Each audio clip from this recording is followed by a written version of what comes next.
Hey, my name's Eric. I'm making a game. Would you believe it? There's somebody else on the internet that's making a game? But what if I told you that my game was special? Now, I'm not saying anything bad about everybody else's game. I'm not saying a single bad thing about anybody else's game. I don't know. Maybe your game is really special too. I don't know. I absolutely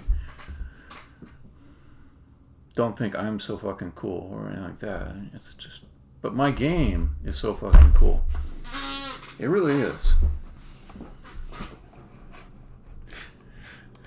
It's just gonna be hard to convince enough people to think that, you know. Had this problem before.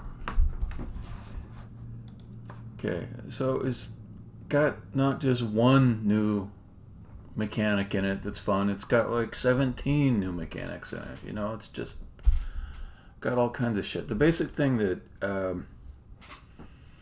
maybe sets it apart, and this is not a completed level, but it is recent progress. Whoa, so loud. Is that it's about puzzle solving in 3 dimensions with a detailed, clear view of what you're working on. So there have been lots of games about solving puzzles. There's been lots of games about puzzle solving in a 3D environment. Portal, Cube, The Witness, favorites of mine. Loved them. But this one says we're going to show a lot at you. It's going to be top-down view, so you can see more. You're not going to fiddle around with the camera. You're just going to walk around up, down, left, right, actually north, south, west, east. You can go up lots of stairs. The camera just follows along with you automatically. You never adjust the camera. The puzzles are 3D in nature. They do use the dimensions. This is not just some window dressing around 2D puzzles. Okay? That's just part of... that's like the main gist of it. But there's also going to be things like musical sound effects. Okay? Those sound effects, they play in the key of music that's playing. So if I start a song playing...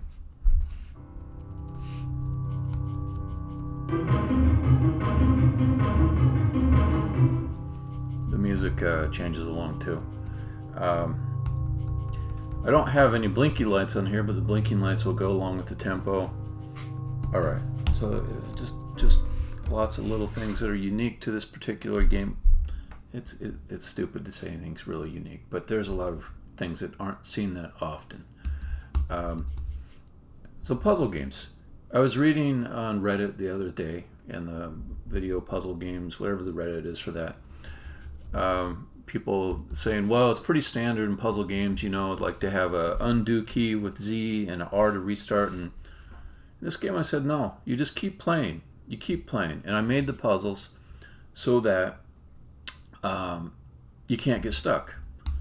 So what does that do? It gives you this sort of liberated feeling, like lightness. Like you just try things. It's no big deal. What if you die? What if you just fall off the edge of the world?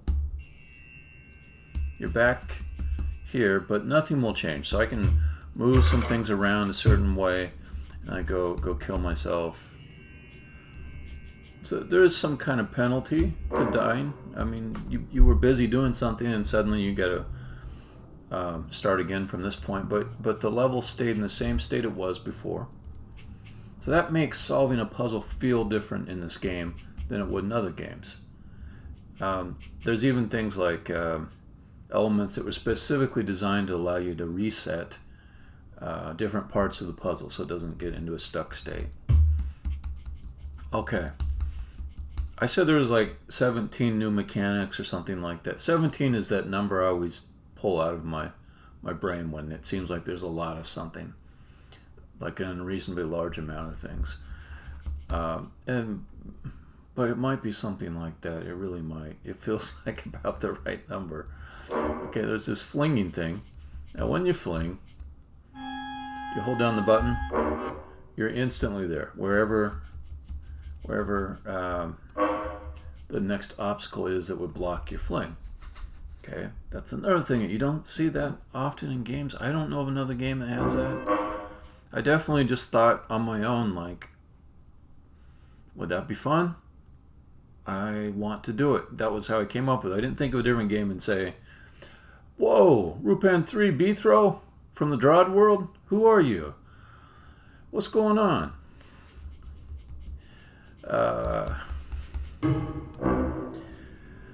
Alright, another thing that's not new, but is underrepresented, is something that Rupan 3 knows about. It's called the stepping mechanic. Now, some people call it turn-based. I do not call it turn-based, because turn-based it implies that you're going to make some heavy decisions, and then at the end of it you're going to press a button or something that says start the next turn. Stepping is you just issue your command, but the world doesn't update until you've issued your command. So there's these dudes up here, and they're responding to me. They're responding immediately to me. There's no submitting a turn or anything like that. But they wait until you press a key. So what that gives you is a feeling like, again, lightness. The world moves when you do, and it doesn't feel like it's a big deal, like you're not under pressure or stress. But there is action in the world that keeps things interesting. Now these guys, they push blocks at you, and they've got their own behavior. Their behavior is meant to be simple. That's another thing about the game that maybe departs from other games. Like, I could make better AI for all the creatures, but you're supposed to be able to predict how they're going to move when you press the key. That allows you to make strategies, make plans, right? Okay, now you see something on the screen that looks like one of the most boring, overused elements of puzzle games. I shouldn't be mean about it. There's some people making good games with Sokoban boxes. But these are not Sokoban boxes. They are a different kind of block that has different properties. Let me go to a different level to show them off better. Let's see. I'll go to... Here we go. Quiet Park. This is a level that's all about pushing blocks around, but I'll explain how they're different than your typical run-of-the-mill Sokoban boxes. So when you push this block, in a Sokoban game, you expect that block to move one square. In this game, it just goes flying all the way over here. And then you get it up against the wall, your possibilities are more limited, because you can't get on like the west or north side or the east side or the south side and push it. In a Sokoban game, it would be stuck. In this game, again, there's this feeling of lightness, like you can't screw up, just keep playing. If you get a little bit stuck, you can unstuck yourself. You push it against a wall, and it is destroyed and immediately returns to the closest block pad that has a matching letter on it. So, in this game, you're doing different things with blocks. They serve different purposes in different levels. But one of the things that you can do with them is you can spell words that are on letter gates. These are letter gates. So this one has the word ream on it.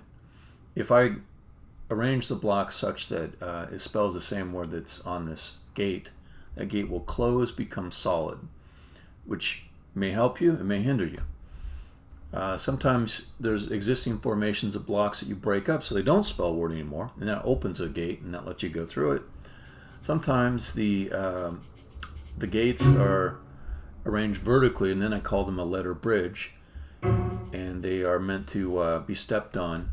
You want to spell the words so you can walk over the top of them and get to them. So anyways, I've just kind of scratched the surface there. I'm telling you, there's like at least 17 things in this game that you're unlikely to see in any other game, even in the puzzle genre. So that is my attempt to be a little bit salesy, because I do feel like I've got something good here, and it's going to get better, and it will be released. And yeah, okay, so back to this level, which I'm going to finish off in this session. I started out yesterday as a proof of concept, so I'll go over how it works a little bit.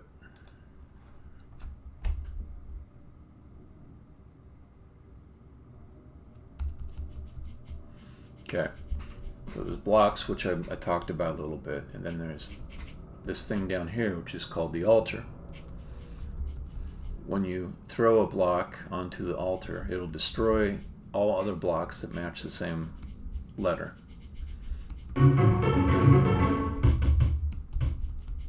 I'll move these guys down. They've got all these block pads up here. It means that if they get destroyed, they'll go back to a matching block pad. So here I can see them all together, 4x4. I'll push one down to the altar so you can see what happens. It destroys that block up there, but nothing dies in this game. Nothing dies forever. Nothing stays dead. So if I die, I'm going back to the egg. If a block dies, it just goes back to its block pad. Okay. Part of this level it's missing, but I worked it out last night, was the end goal that you're trying to achieve with all these blocks.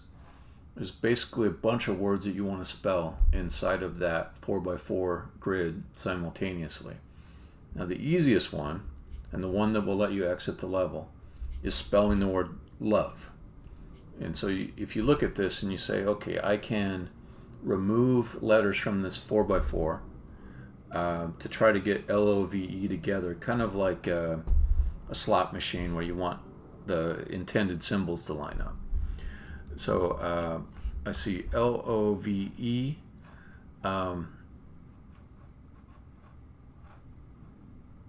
think it's probably easiest to bring the L up top and have it come down to the O. Maybe bring the F down.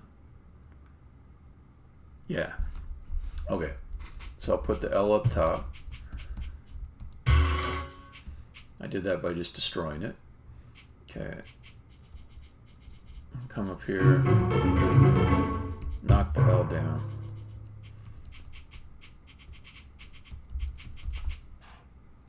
Get this S over here. Okay, so O is in place. There is one problem, which is when I destroy this O to bring the V down, it's also going to bring, it's also going to delete this O and put it up top, and I have to bring it through again. So I'll take L down here so that I don't have to destroy any O's. So let's put, let's bring a number of them down at once. A, Y, F, and R. A, Y, F, R. That's as many as I care to remember at one time. A, F, R, Y.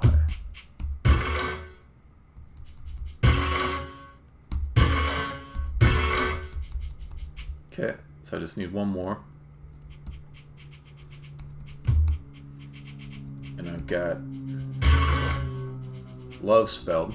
So the part that's missing from the level is there'll be a bridge that'll add in this session, which you'll be able to walk across once you have that spelled.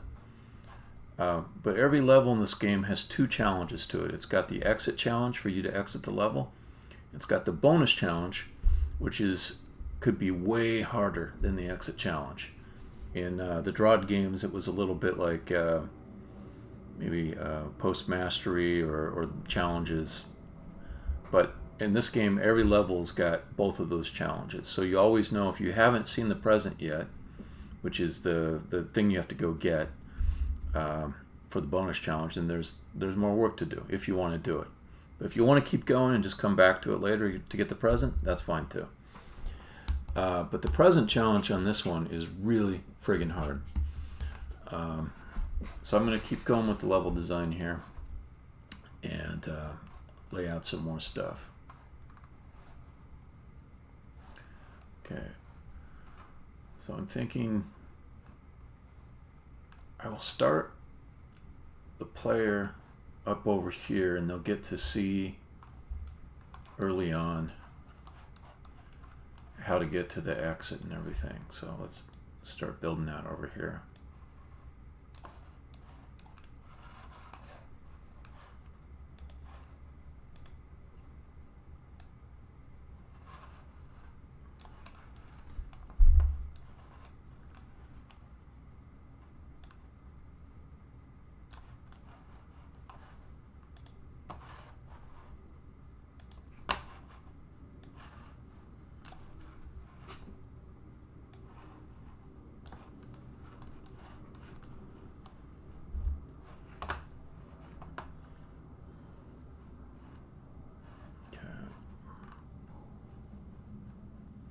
So there'll be like a chasm over here.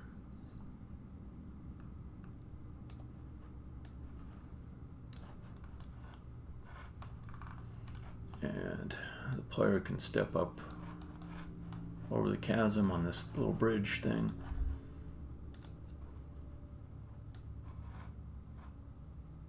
Oh, I can see I'm off on the snap.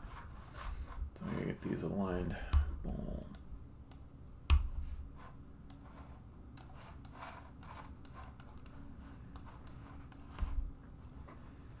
Okay.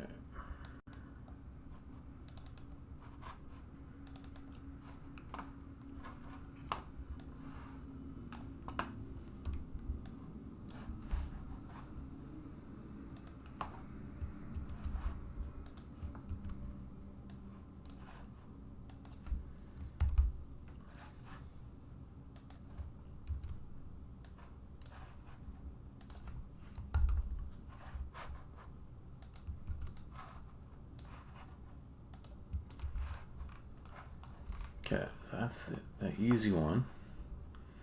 I'll also add the other words in a sentence that are needed to get all the way to the end.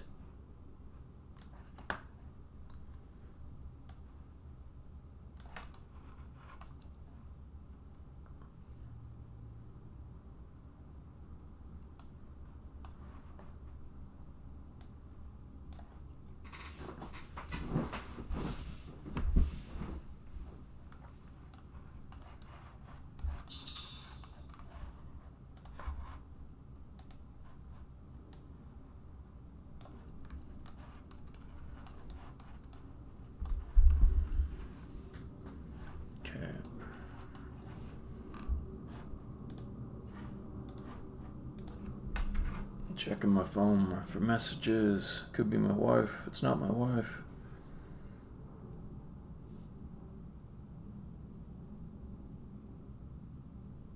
Yeah. Alright. Alright, now I'm double checking. But he has no love for you. So, but he has no goes to the left of it. For you goes to the right. So I can see that it's going to have more words on the left, so I figure let's move this over a little bit.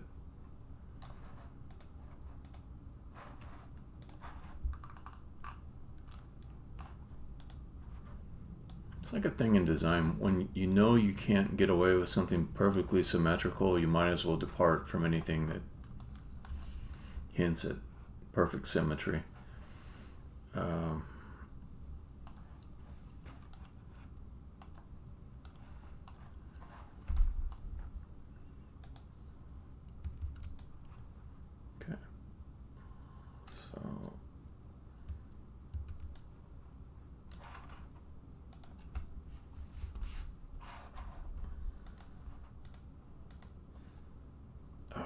Hate the positioning of this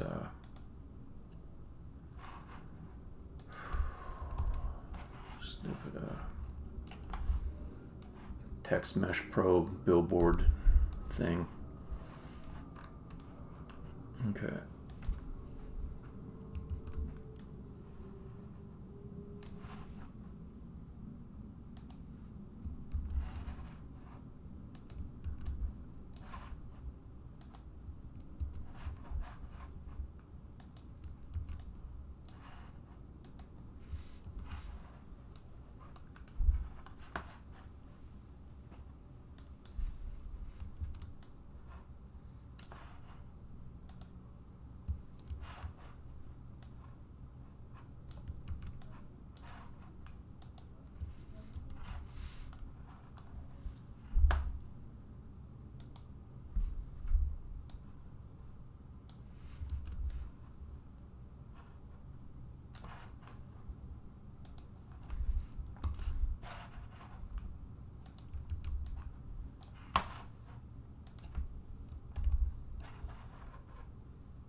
I think I like that. Okay, so I want there to be a different entrance to come in this way after you've got all of these spelled. So I'll put that in.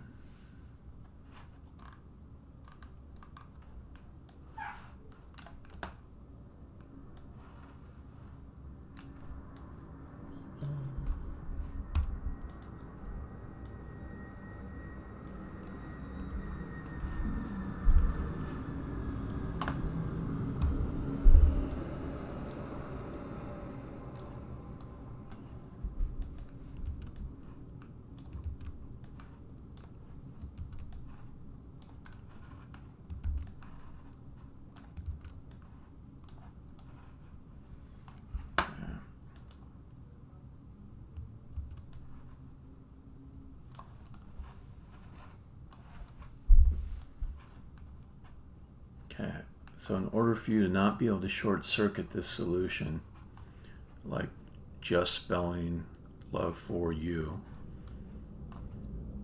I'm going to close a gate here if you spelled the word you.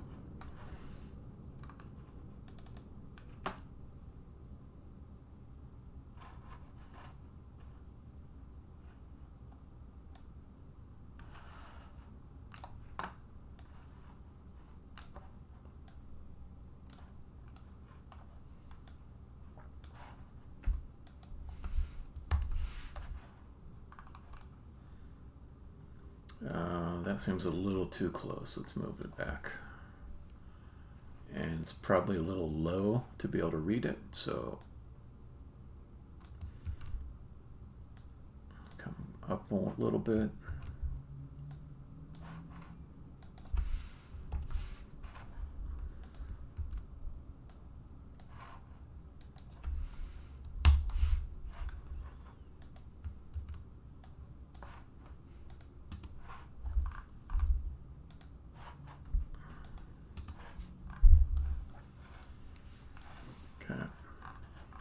So imagine this puzzle. It's pretty hard. I wouldn't even try to solve it initially with just in game. It seems like something you want to go off with some paper and pencil and work out some combinations. So you have to get all these letters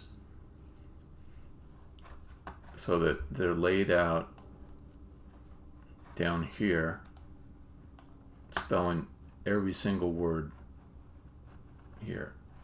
It took me a while just to come up with a puzzle that satisfied this, but you need to make it, and I'll show it like this.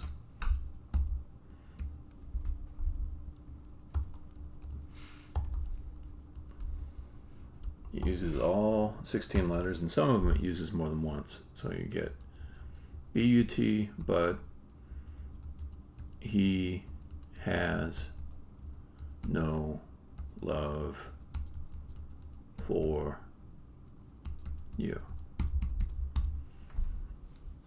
So once you've worked that out, it's still a moderately difficult puzzle to just arrange these in this way, but not too hard.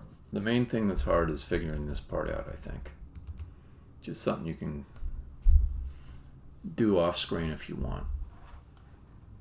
Definitely easier to play with it with pencil than to fiddle around with this and try different things. Okay. So over here should be the level exit.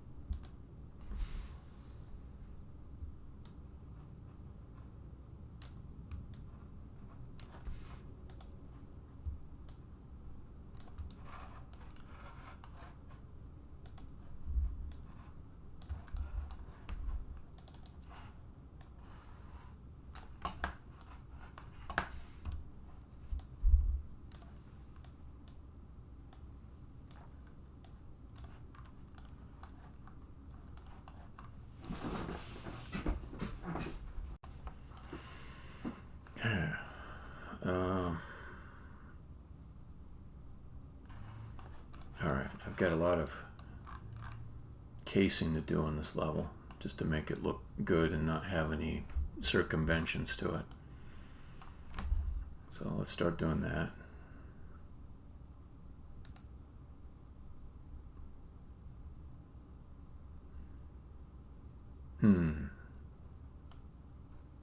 I think to make this a little more fun, I'll put the bonus right underneath all this stuff over here. And your path over here will lead you to a stairway that will let you fling through and get to the bonus.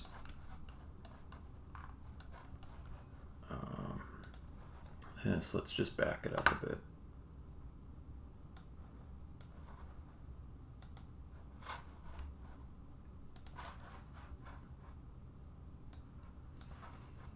And the egg, I don't want to have exits against a wall, so let's close that one.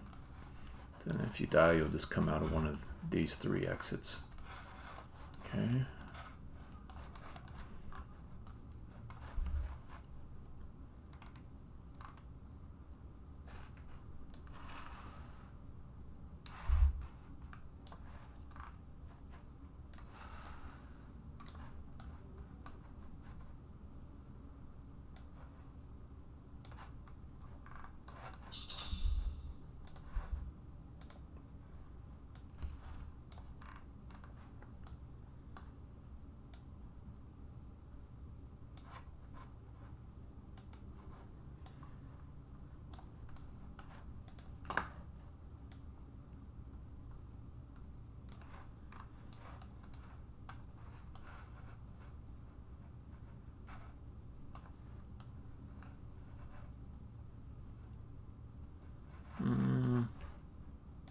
Maybe not so super high, just 2 is good. And then from here, we'll add in some stairways that get you up to that height. Oh, don't do that. Who's texting or emailing me now? My car wants access to my phone. Man, I have to respond to requests from other machines. What kind of world is this? The robots are already winning.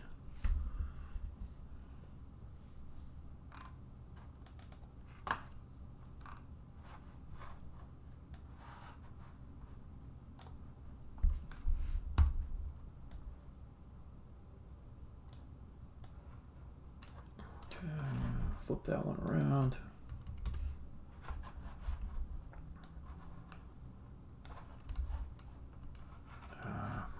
Then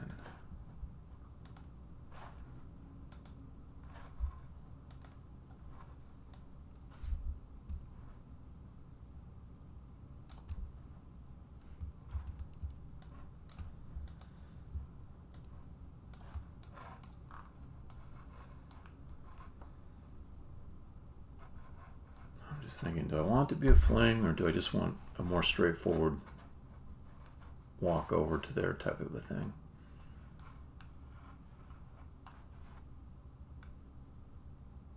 Because if it's a fling, then it's got to be a blind fling. I don't like blind flings. I put the player through enough figuring out that really hard word puzzle. Let's not make them figure out the blind fling. I mean, they could reckon it by just looking over here, but it just seems rude to put a challenge like that after they just got done solving the really hard one. But I can have them walk across the grate.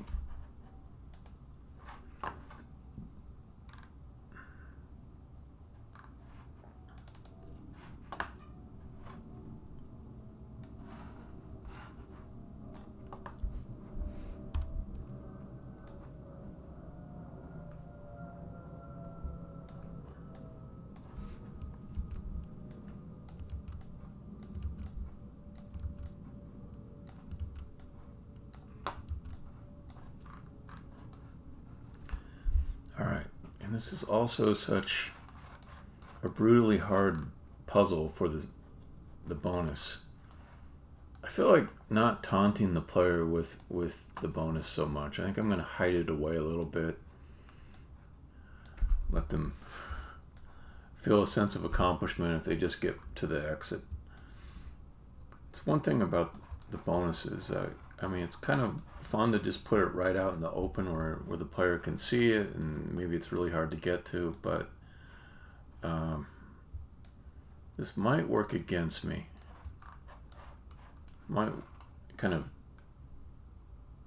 It might irritate some players. It might make them feel bad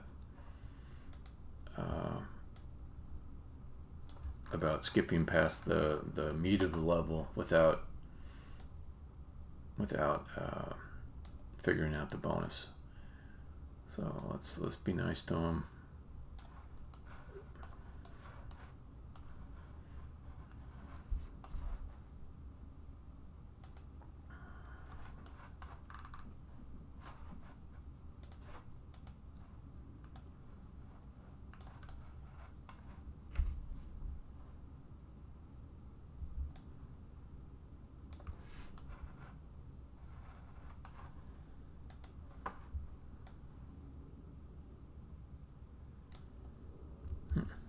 Okay.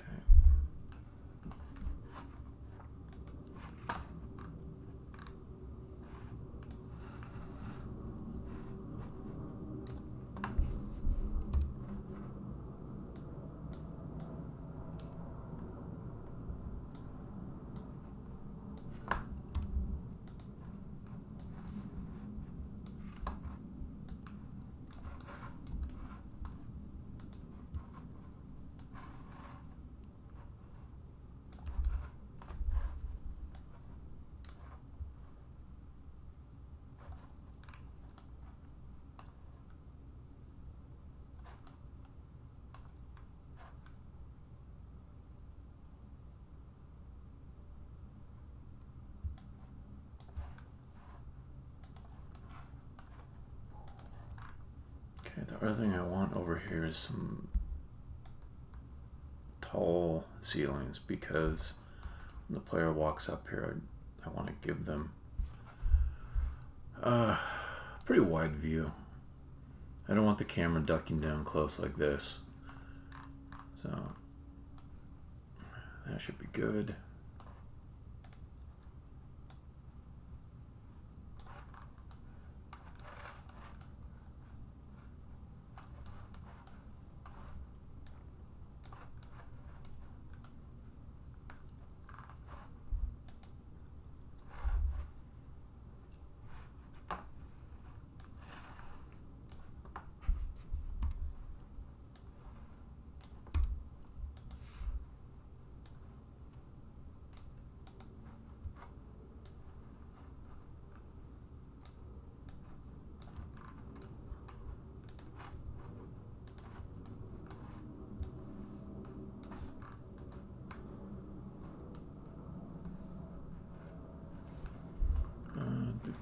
make this less boring, let's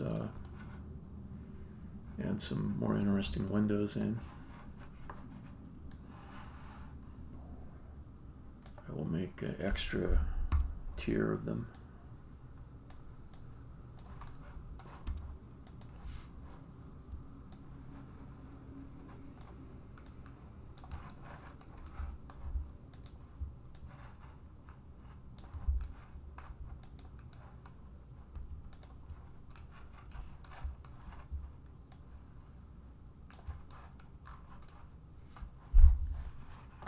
Okay.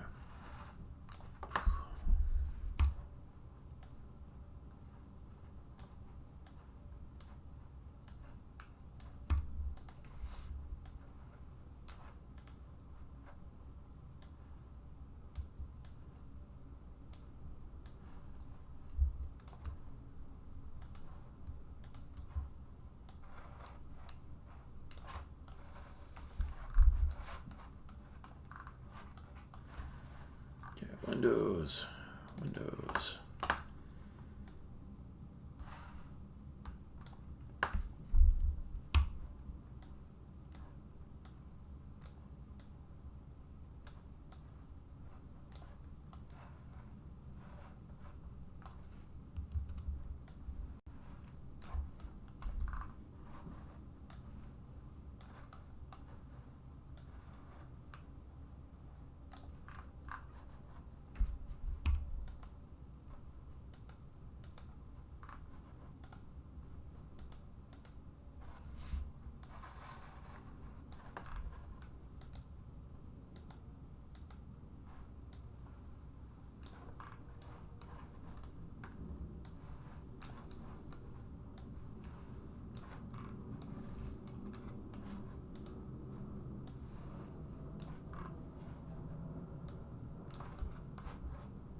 Get inside there, you knock the blocks down.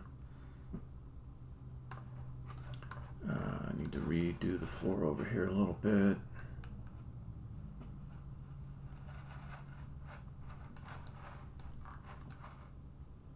I haven't done this much. This could be a level that's kind of like out in the middle of a big old vast pit landscape type of a thing. And yeah, I haven't done much of that. Barely any at all. I thought I was going to do a lot. Maybe it's time to get that in. Yeah, this might be a fun session just for doing a little bit more ambitious modeling, because the level puzzle itself is basically done.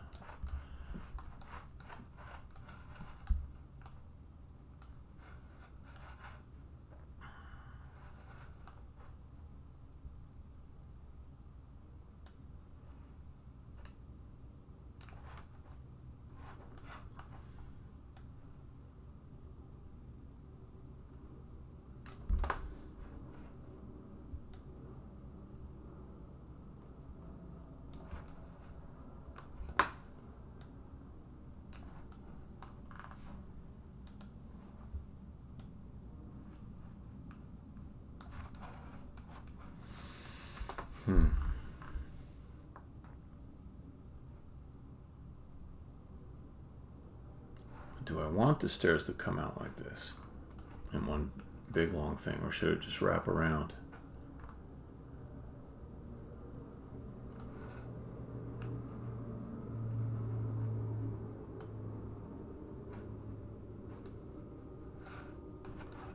Also, it may not do a crappy job of Windows installation.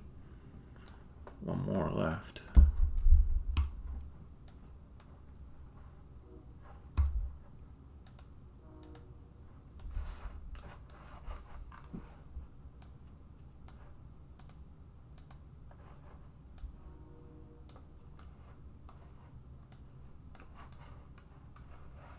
All right.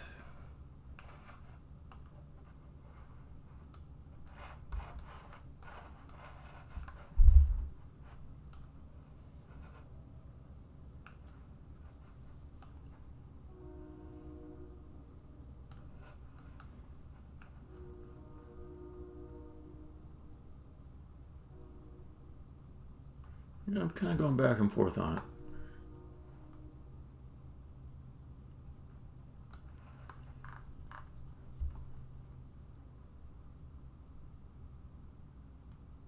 Why don't I do both? Why don't I have both things? There's room for some 3D art here. It's not a complicated level.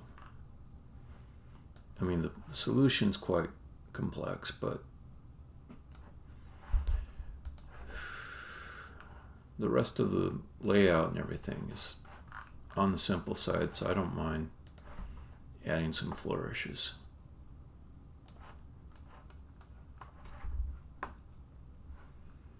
So we'll go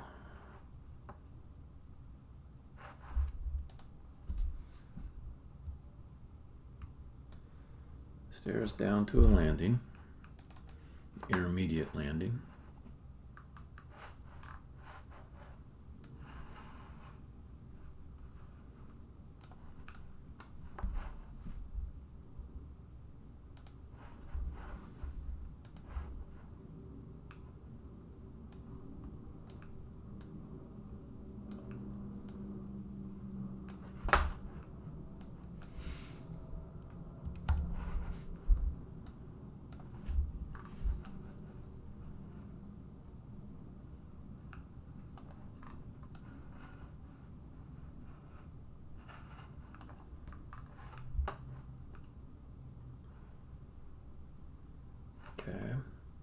Then from here we go stairs 8, I think.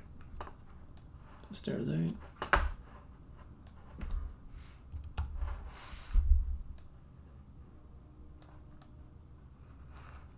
Yep. And just to be a little bit silly, I can do stairs 8 in the other direction. Off over here.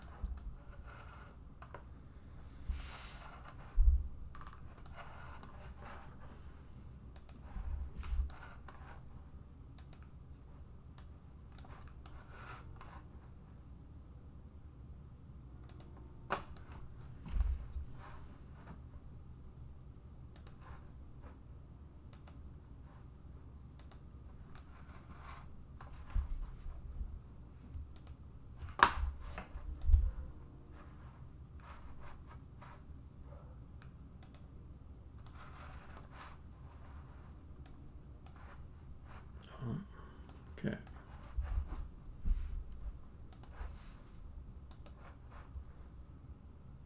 Pull that puppy out.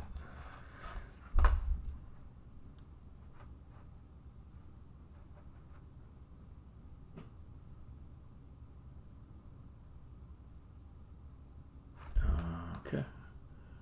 Then I need another edge loop.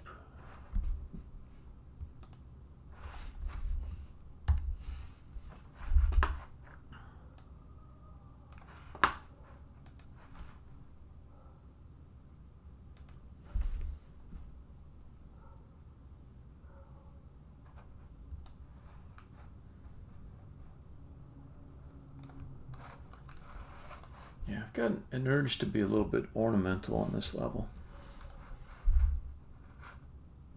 I think part of that is I really like the puzzle idea here on this level, but it can seem plain. I don't want the level to feel plain. You know, I think there's a little bit of magic here in the idea. I hope you know, the player will enjoy the puzzle as much as I think they will. Sometimes I'm really, really wrong on these things, but anyways, the level also seems worthy of a little visual flair, so I'm going to do my best on that.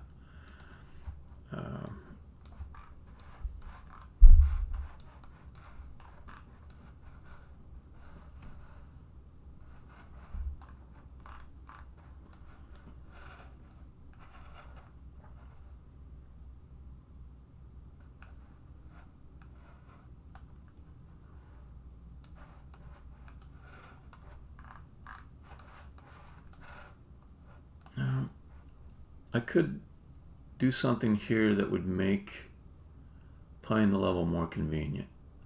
I could bring the egg up top, because what that means is that if you want to jump back up to the top in order to push blocks down, just kill yourself on the altar, you go up top, so it's like a teleport. I think I'm going to do that. And that means destroying some of the stuff I just made.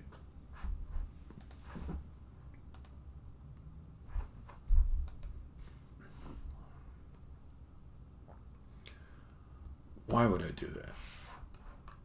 Because I'm trying to put the level's sense of fairness back in balance. I want the message going to the player. I'm not just being a dick with this puzzle. You can solve it. It's going to be okay. Here, look. I'm going to try to make it easier for you. I'm going to put like a teleport up top for you to use to get up to the top real quick. Okay, so let's grab that. Put all up top.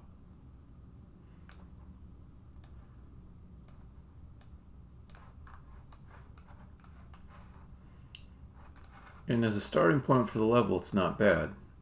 It kind of gives you a sense of suspense. What are all these things for? You don't know yet. You'll also be able to see this, from up here you'll be able to see what words you've got too. So you have a nice viewpoint to look out over this stuff over here and see what you're trying to spell, what you've already spelled. So this might be the place to go when you're thinking of what to do next. Maybe, I don't know. But it seems nice to put a spot for the player up here. I need to be nice on this level because the bonus puzzle is just a little bit mean. Just a little bit.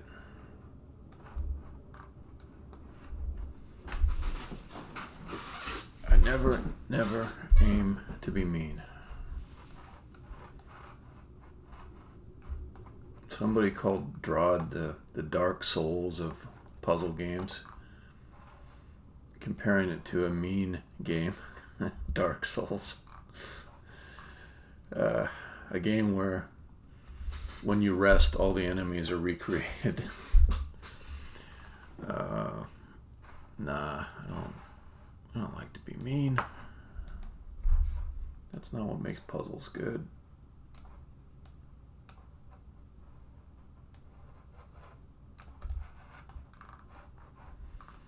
It's like if there was a spelling bee and you made everyone that was in the spelling bee skip rope while they were doing it. That would make it harder, but it's not really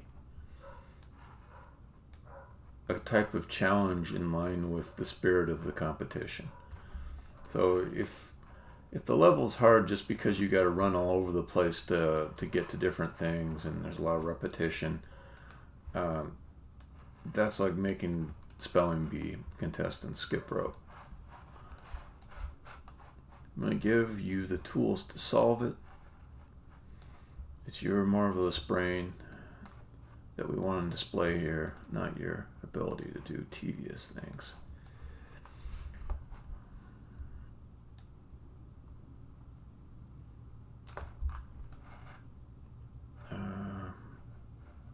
So if I put a bar right here, it will get in the way of you being able to see the word. Okay. So let's make this be a balcony. Okay, a little more redo.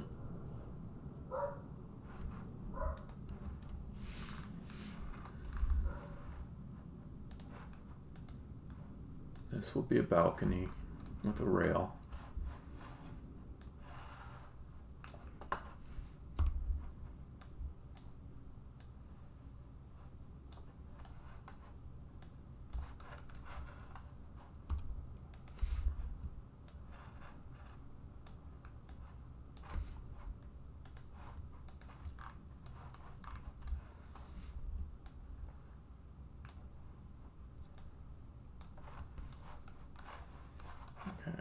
If I put a bar right here going across, is that going to mess things up?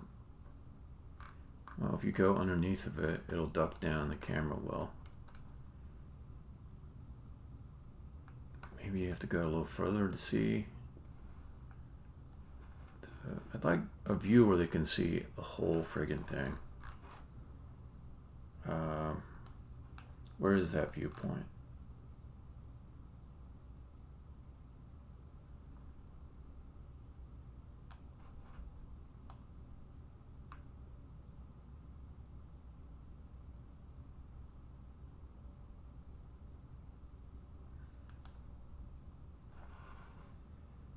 Not here. It could be here, but I'd also have to get rid of this and make it a balcony. Okay, keep on having to redo this as I notice the view is messed up. Okay, so we'll say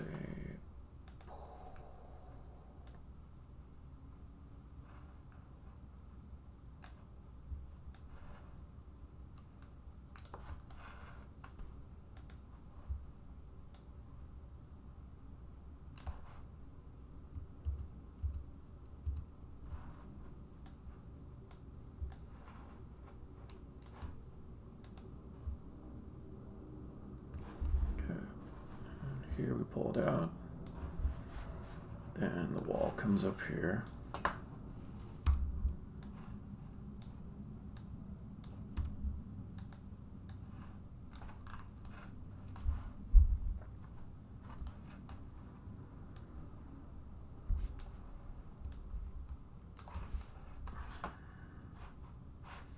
This I can get rid of.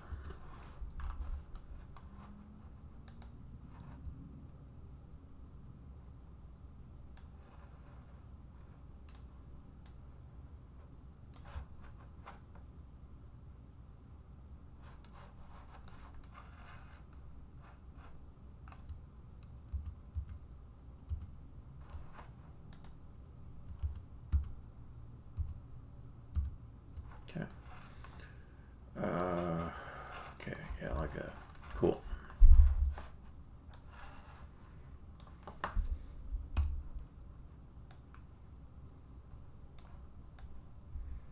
So streaming and level design, there's maybe some bad things about it. One is that I don't really make decisions in the final way that it sounds like when I'm making it. I mean, if I was like talking in an honest way while I was working on this, maybe not honest, that's not the right thing. I do like when I make a decision about what I'm going to do, kind of believe I've made it, that is a decision that I'm going to stick with, but it'll disappear and change to something else on a whim. So if I was being like maybe a little more realistic, the whole time I was talking, I'd be saying like, maybe this is a good idea. Perhaps I will add a wall here.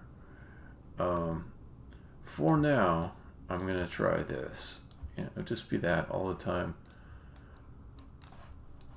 I know that's the reality of what I'm doing, but it's just really irritating to talk in such an indecisive way.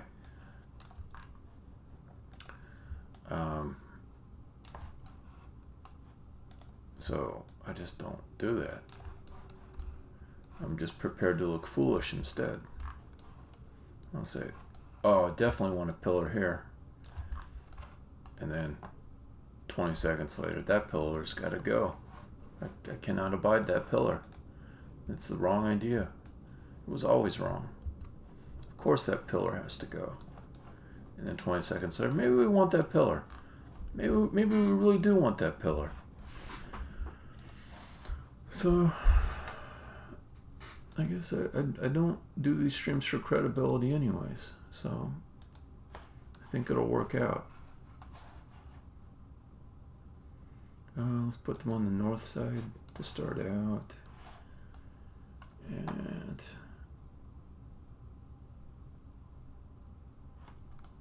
I can walk over to here, see the whole thing, put some rails around it to make it nice.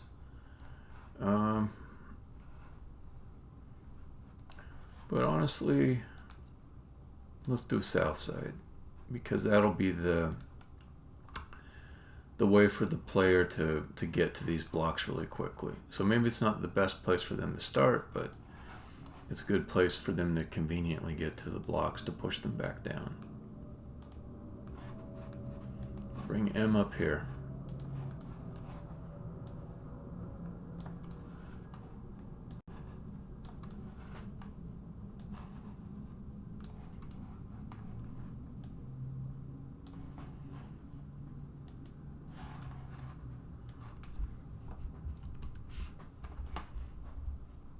The best people for expressing uncertainty are scientific academics, because they're always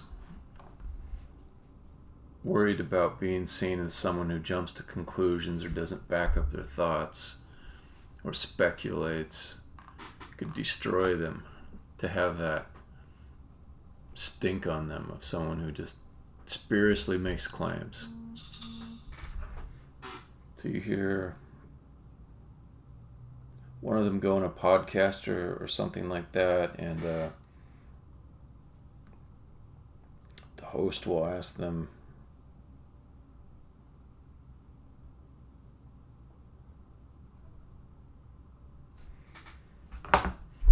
what do you think humans' purpose is in life? And then the physicist or whoever will get real squeamish. I'll say, well, that is not an area I've personally devoted study to, so therefore at this time I don't want to make any claim along those lines. It's like, come on, just loosen up a little bit. No, I couldn't speculate. That's boring. Man, that's boring. It's also, it makes your thoughts a little stagnant. I assume that when they're not in front of a bunch of people on a microphone, their thoughts flow much better. But it's a type of profession that seems to create people that are bad at just having loose conversations that are fun and enjoyable. That's why you need people like Neil deGrasse Tyson. I understand he's got a scandal about him at the moment, but it's still, I'm not saying like Neil deGrasse Tyson is good or bad. I'm not making any statement along those lines. I'm just saying, because he does not have to act inside of that little society of professors and academics and people that publish papers and get invited to symposiums, and because he doesn't need that community, it allows him to just kind of loosen up and just have a little bit of fun.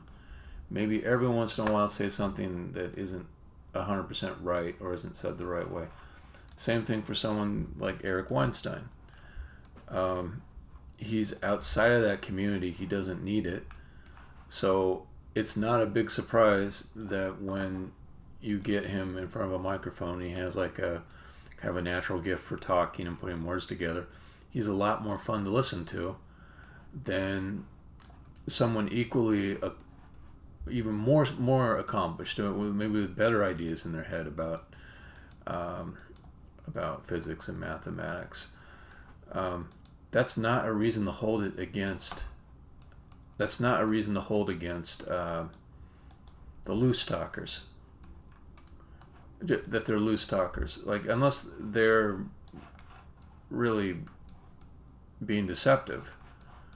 But just talking loosely is not the same thing as being deceptive. Just having the style of conversation where maybe not everything that comes out of your mouth is absolutely true, that's not the same thing as being deceptive. Just like, someone might be imaginative and tell a story, and the norms of that style of communication means they're not lying to you. If a mother tells her child, about Jack and Jill going up the hill, she's not really truly claiming that there was two kids, Jack and Jill, and they ran up a hill. Or Hansel and Gretel got eaten by a witch, or anything like that. The form of the communication is part of the communication. It frames it. If comedians on a stage and they say something offensive in a different form of communication, like people that are mentally retarded, and they make a joke about that, and you take that form of communication, you put it in a different context. It should not be judged the same way. The form that something's delivered in is part of the message. So let's get some rails up.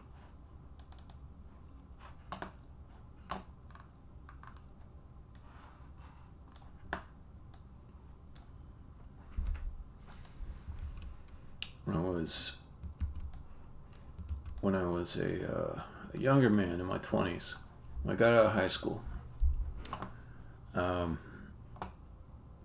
the tail end of high school, certain friends of mine had our own form of communication, which isn't that special. It's not like a secret language or anything. It was, we will go out to a restaurant that has free refills on coffee, and we will stay there as long as we can until they figure out we're abusing their free refill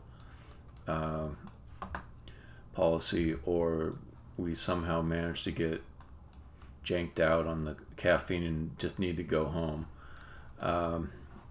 So we'll stay there as long as possible, and we'll say shit that's not backed up at all, but it's interesting. So for example, someone might say, well, people in the Latter-day Saints, they are recruited by the FBI because they make excellent civil servants. They're good at keeping secrets. They're good at following orders. It's not backed up by anything. There's like one guy at the table that knows one Mormon someplace that was interested in joining the FBI, and he probably got the details of that interaction wrong. And, he formed like this big generalization. It sounded kind of cool to him. And it's some stupid shit, but it keeps your brain going to have a little bit of stupid shit kicking around. Like if you just sit there and say, can you show me, sir, the what are the statistics that back up this claim? Can you cite some papers? Well, nobody can, but you've lost out on the opportunity to just kind of play with some ideas. Like, are there certain groups of people that might have characteristics that are built into like the cultures that they work and live inside of that make them appealing to other cultures so that they might be recruited? That's an interesting idea. You can approach it without knowing the answer, without having anything authoritative to say about it, and still have a meaningful exchange with other people. That is the form of communication. That kind of bullshitting in a bar or a cafe or on your couch in an informal way without consequences when you say something wrong that's valuable.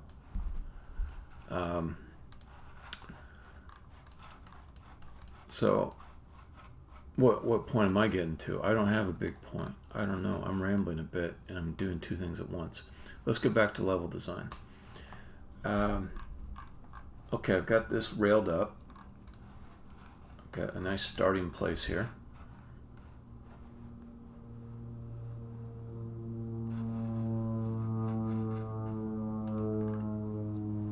I want to make it so you can't get blocks out of here. Like, you should not be able to move the blocks outside of this area. I could do that by dropping some grass on the north end of these. It might bother me, though. I'm going to warn you now. I might go and revise some stuff I already did.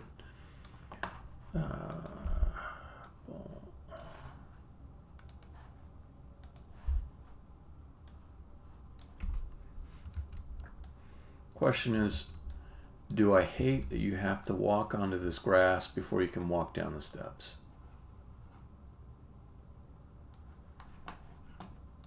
I do a little bit, but thankfully I see a pretty easy solution.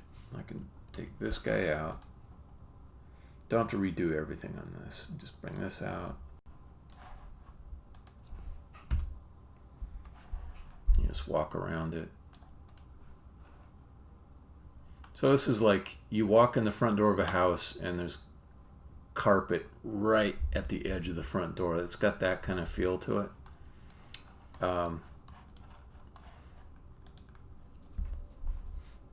So let's make the entrance out over here. I just learned a new hotkey today that I think I'll use more.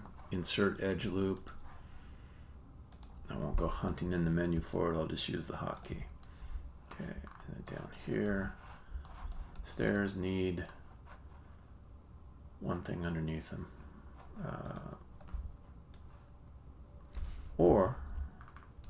I should do this more. Just take this guy.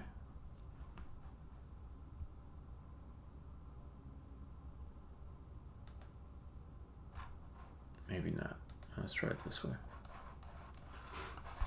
I don't know if it's going to let me close this up, if I can bridge it. Let's see.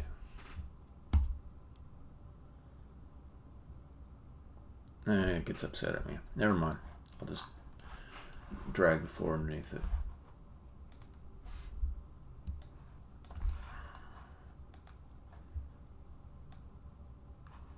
Okay. So then I want to close this off. Very easy way to do it.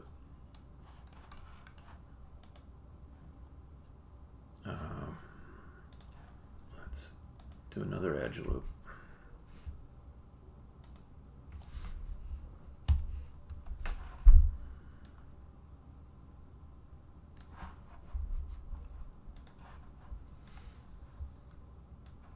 There we go. And I'll just do a window up and down there.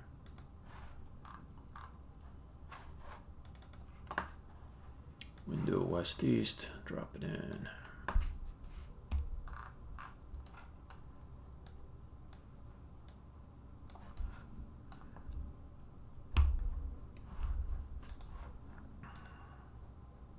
There. Now I'm feeling better about that grass being there. Who has to keep... Oh, that shit I hate. You get texted by a survey bot.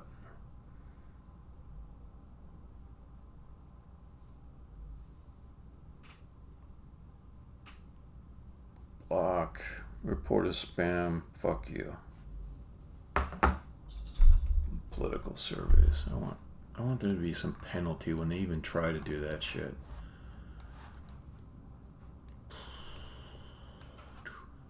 Okay, this is starting to look nice to me. Yeah, high up here in this blue windowed place. Got a view out here on a mysterious and saddening phrase to spell. Okay, then let's go grab a rail end, because these guys need to be neatly finished off. You'll see what I mean.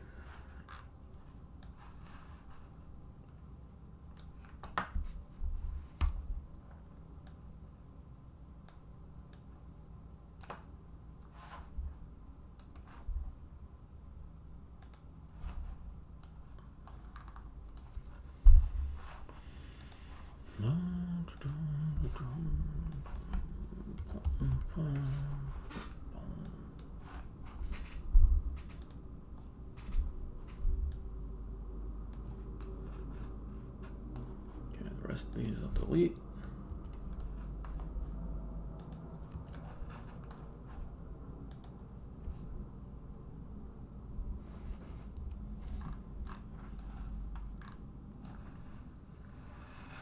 All right.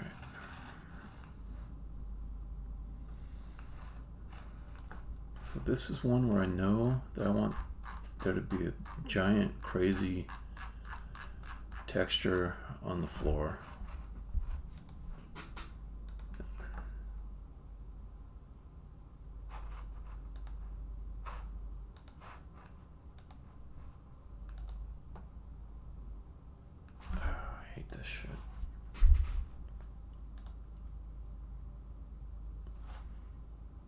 Yeah, you're saying it's out of bounds because Unity has got an issue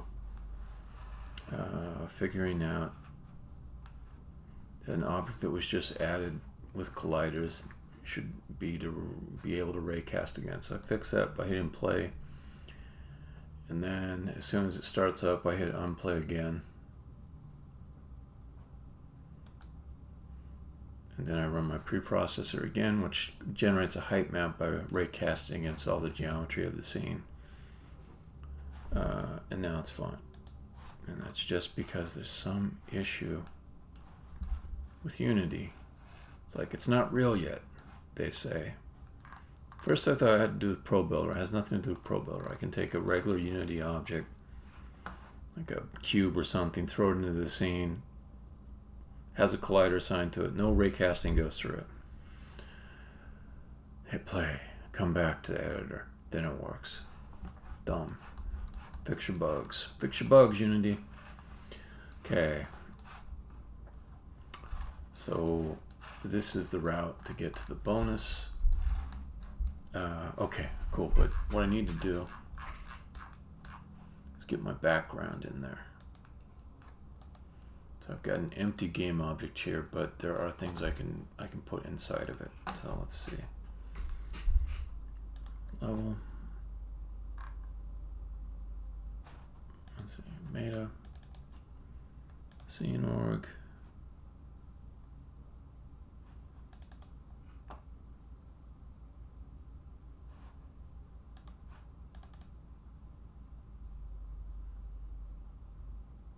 Okay. Let's just do this. Go back to the scene. Drag background in.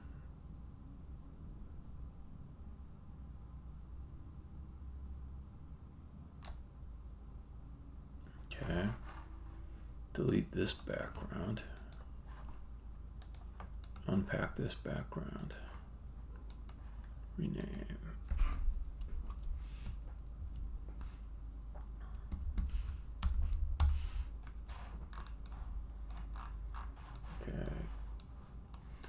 The only problem with these backgrounds is if I want to use fog,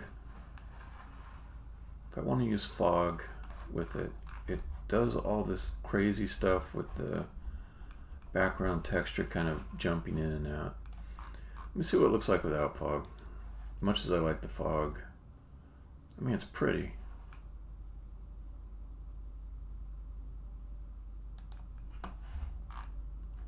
I am going to have things extending way down, so I do kind of want that fog. But let me try it without.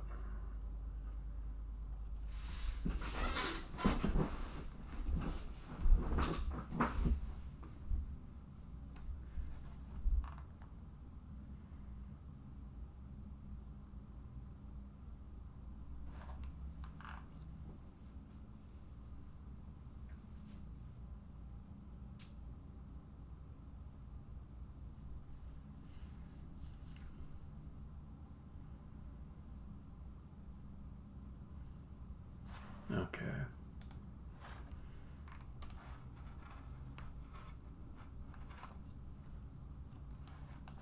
So I've seen this background a lot. I've used it in some other places. I'd also be interested in trying out a different one.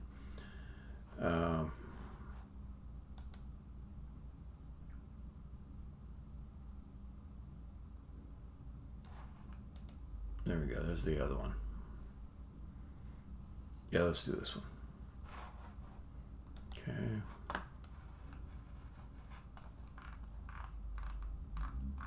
Yeah, I like that background. And I think I'll even leave the fog off. Although when I put some things that extend downwards, it helps. The fog helps. Okay, let's do the downward extension next.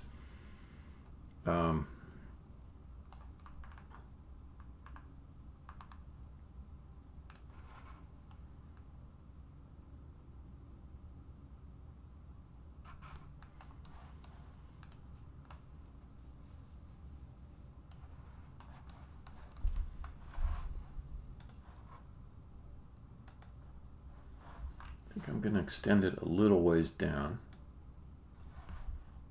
and then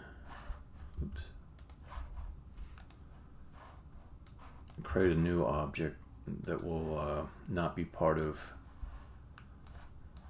the playable space. It'll just be purely background object. But to start with, I'll just take all these and get them down a little bit, extrude them down.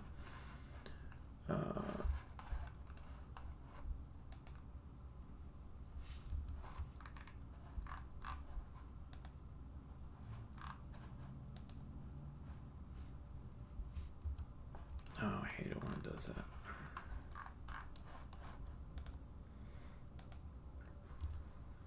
Okay, tools, Pro Builder, select, grow selection. Oh, now it works. So sometimes the hotkey works, sometimes not.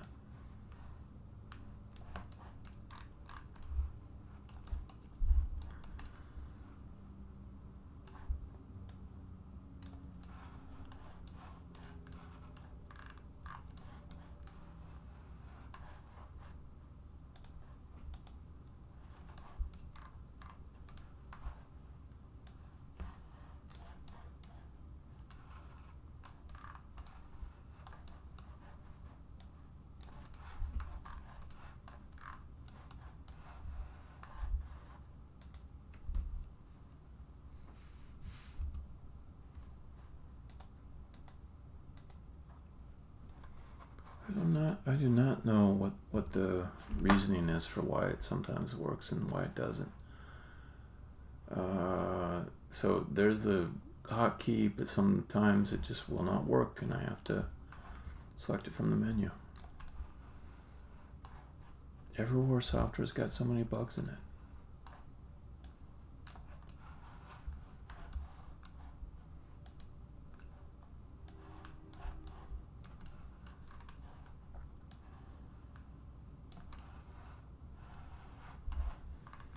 I was thinking about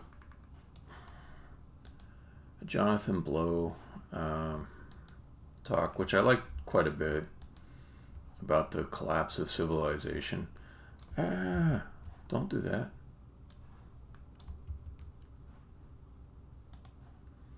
It's very melodramatic.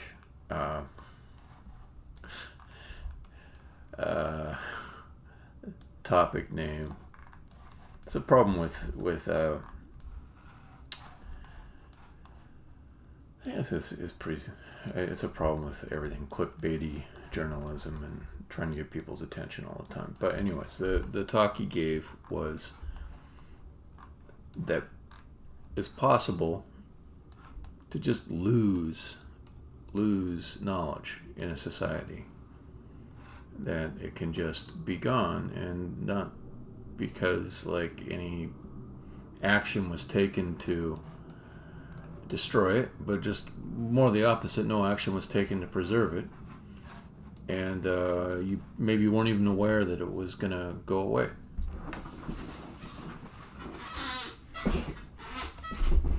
So So there's probably some really ancient techniques for doing things like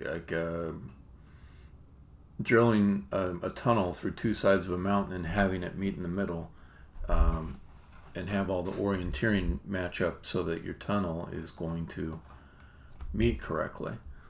But maybe, in these days when we've got GPS and lots of sensors and satellite configurations and all kinds of orienteering lasers, shine them through a passage, see where it hits, stuff like that. In this age, we would not need those old school techniques for figuring out how to join up the two ends of the tunnel. So we've probably forgotten how to do some things like that. So then he talked about, more specifically, the type of knowledge that he was worried about disappearing. And it was that people could build software without falling apart, without it having just tons and tons of bugs in it. And his assertion was that there were some techniques that were lost, like the same kind of techniques that might have allowed somebody to write really good multi-threaded code, for example. Well, people don't, engineers, there's a very small percentage of them these days that worry about writing multi-threaded code. This is my example, not his. So that knowledge of how to do all the thread synchronization and all that, it's probably going to be gone. After a few more decades or something like that, because we're just not doing it. We're doing other things. We're writing languages and compilers and things that abstract over that, so you don't have to worry about it. Unity is an example. I don't have to write multi-threaded code in here, or I should say I don't have to write code which is specifically designed to be safe when run in a multi-threaded environment inside of Unity, because all the actions are time sliced.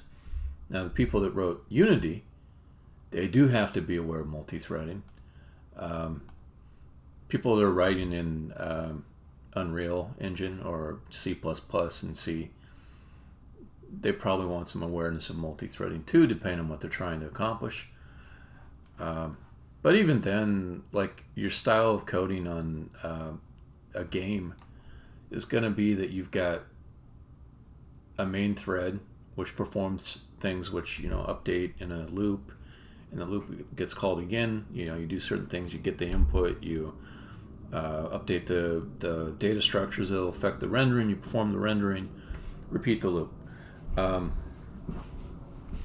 So things get lost over time, and that was the assertion why everything's falling apart is because of lost knowledge. And I think that's probably true to some extent, but there's going to be a pie chart, and the pie chart is going to show you a much thicker slice of blame for this particular problem around economics, around how money is allocated. Because people in companies, they always say they care about quality of software and they care about bugs.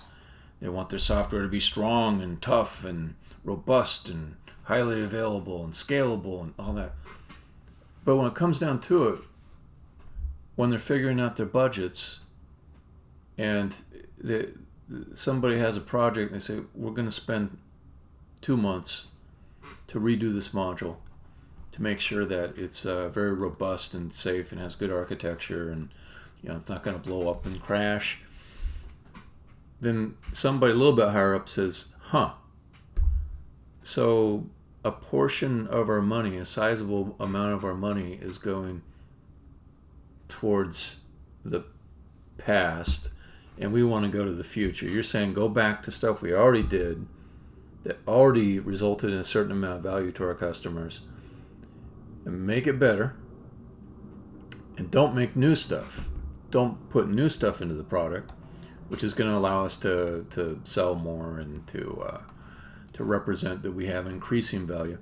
It's almost like asking them to admit that the stuff that they built before wasn't as good as they thought it was. So there's a bias towards going forward, doing new things instead of returning to the old stuff and just making sure it works well. And I think that is the main number one reason why we're surrounded with shitty software. Why, as I love the example that was put in the speech. He spent like 30 minutes just recording like every little glitch or thing that was kind of screwed up. And I think he was probably pretty fair about it, but he just stopped after a bit because, it's just constant. Like every 10 seconds or, every 10 seconds or so you go looking, you will find something that doesn't work as it should, or is confusing in some way, or glitches on you, or crashes. And your brain just kind of works around them. Your brain is like writing its own software to deal with the bad software that you have to use. And this is an example inside of Unity. So, like I said, a whole bunch of times, Unity does not detect the new geometry that I put into a scene until I hit play and I unplay and come back to the edit mode. So now my software that's written to compensate for Unity's bad software, the software in my brain, says, let's just hit play, let's hit unplay, then we'll hit play again. So there's a layer of cruft that I'm writing all the time to deal with everyone else's bad software. And I wonder too, like, it probably makes me more upset than it does other people. But then let's do another pie chart and let's look at all the causes of stress in a person's life. For someone who has to work with technology every day, and they usually don't have any say in exactly what tools they're going to use. There's this sort of lack of control being pulled away from you. There's this constant sort of thing where what you want to do is thwarted, and you have to try it a slightly different way. Or the software that was made ostensibly for you does shit that you really hate, but you have to deal with it anyways. When I get in my car, I want to play some podcasts. The podcasts are for me. I want that power. I want that functionality. I want that feature. And I think, okay, I'm gonna get in the car and I'm gonna just hit a button and it's gonna play a podcast. It should be that simple. And in fact, when I just had like a audio cable going from my phone, and whatever was on the phone would play. It would play. It was pretty simple. But then there's like this thing called Android Auto, and it has to negotiate a more complicated set of communication with the car in order to give you more things. Some of them maybe you don't even want. Like I do not want a voice assistant in the car. I just don't. But it does come up anyways, and it's part of that whole negotiation. I don't want like the audio of my voice to go off to Google server and be used in some way. So I really don't want that. But this tool, ostensibly for me, doesn't work for me. The other thing is, it fails in its connection attempt, and again, the cruftiness of my head has created this program to turn off the Bluetooth on my phone, which the operating system insists on turning back on and doesn't give me a way to disable it. So there's all this software that's working supposedly for me, and yet it doesn't do the things I want it to do, or it requires things of me in order to get some value out of it. And I think it's a form of disrespect. I think we're being given gifts that take things back from us, and it's hidden. The way that the things that they're going to extract, how exactly they'll extract it, they're being hidden from us, and we're being treated by these various companies, particularly the large ones that have all this confidence in the world, the Facebooks, the Googles, the Ubers. We're being treated with disrespect by them, like cattle. And we're being herded, and it's a lot of bullshit. And it's not even like I say it in there's multiple layers to it. There's sort of like the baseline disrespect that you get when someone just sort of like the equivalent of a wait staff in a restaurant dropping a plate of food in front of you. Yeah, you got the food. You can eat that food, but it was delivered to you with disrespect. Okay, that's sort of like the baseline level of disrespect. And if you want to get deeper into it, they're legit fucking with us. Just aggressively fucking with us to get what they want and to take from us.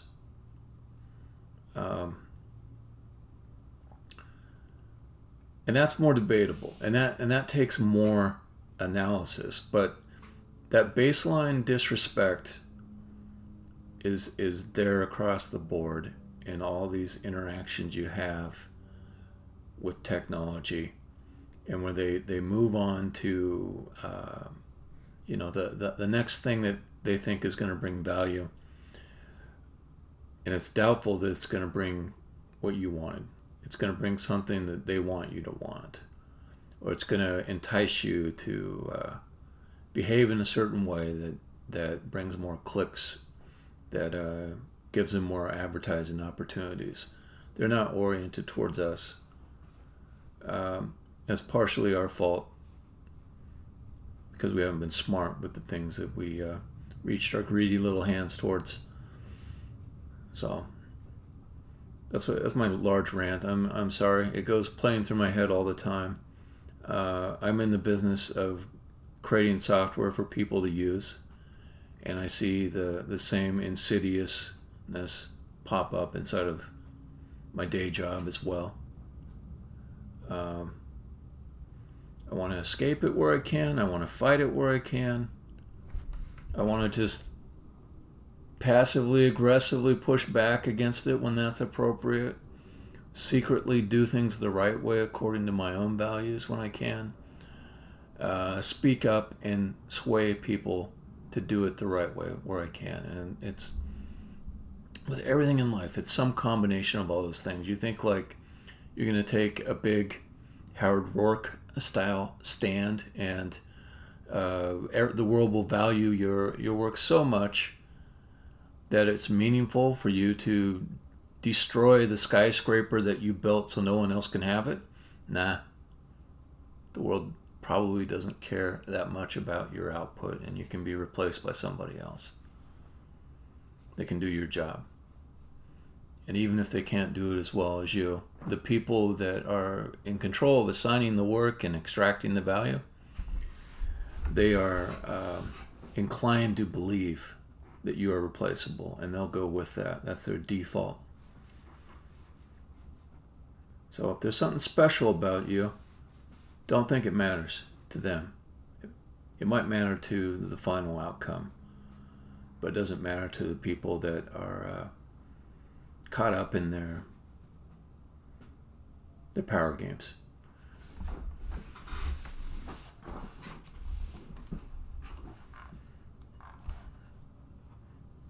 It was very important for me to say that. It ties into this level. No, it doesn't.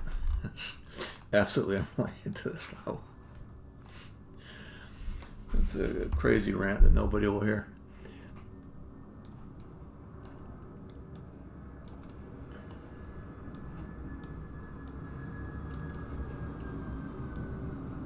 Alright, so if I put a surface down here,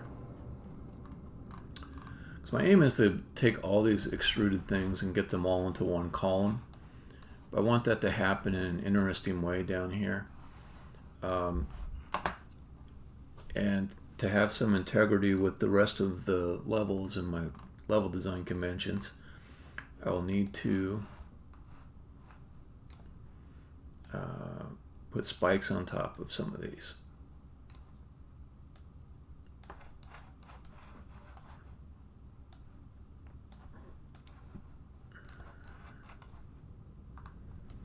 Also, I think I did a thing that could be a little more interesting if I do it differently. So I have these all extruding down to the same height, but if they're more like a jumbled tree of sorts, where they come in at different heights and then they all connect together, I think that's much more interesting. So let's just randomize the extrusions a bit, pull some down, move some up. This is the big one. There, now it worked. The hotkey worked there. What's the difference between it working and not working? I will never know. I'll just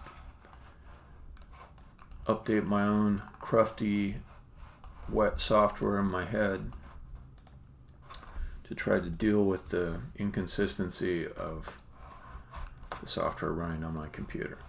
Okay, let's see. What are those things coming down look like?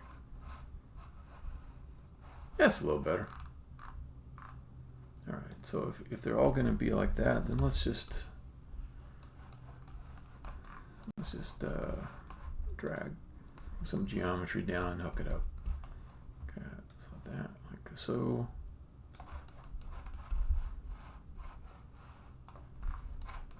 Oh, except it's got to be a wall. So, never mind. Let's take a wall out.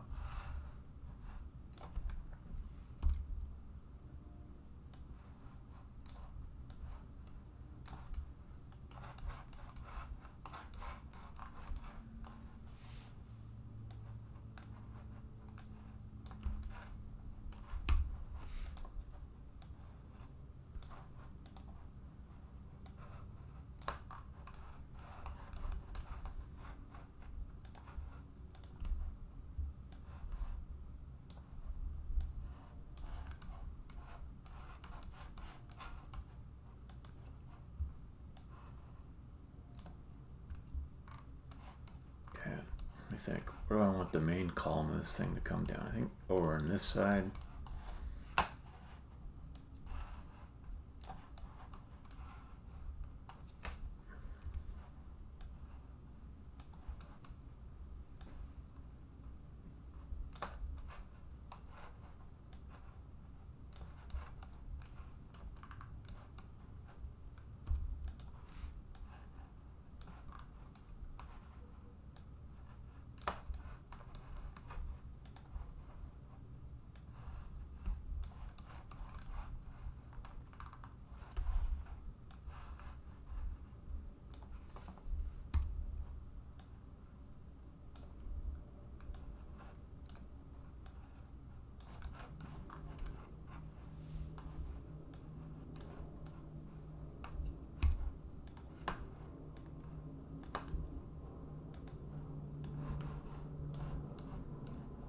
Another thing I'm aware of is that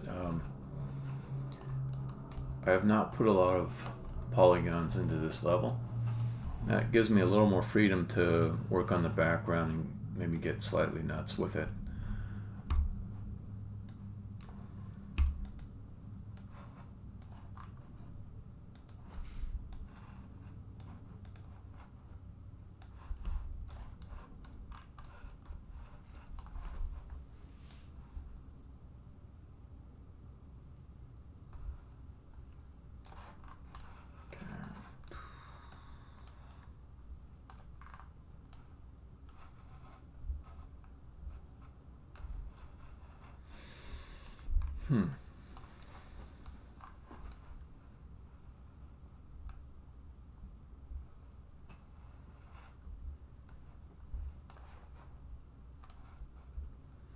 Well, maybe instead of having it all connect together, I can have it be a little more randomly connected.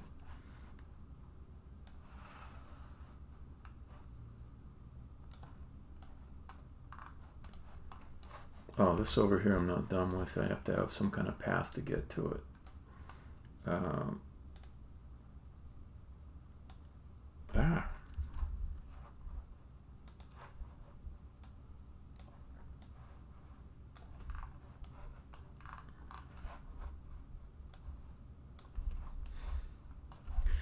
Also, I don't have to put spikes down there. I can let the player drop down there if they really want to. But if I do that, then I have to put floor squares on top because of a level design rule. So maybe it's going to be spikes if it's possible to land on top of that.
Take the top of that, pop it back up.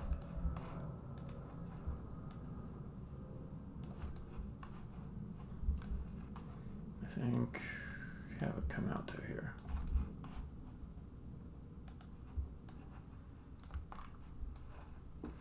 Okay, so you're walking around this crazy bullshit.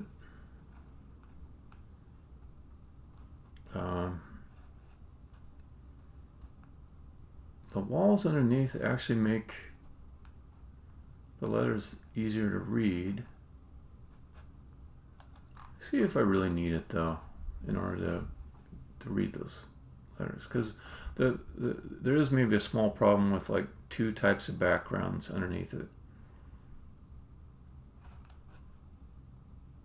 Let me take a look at it.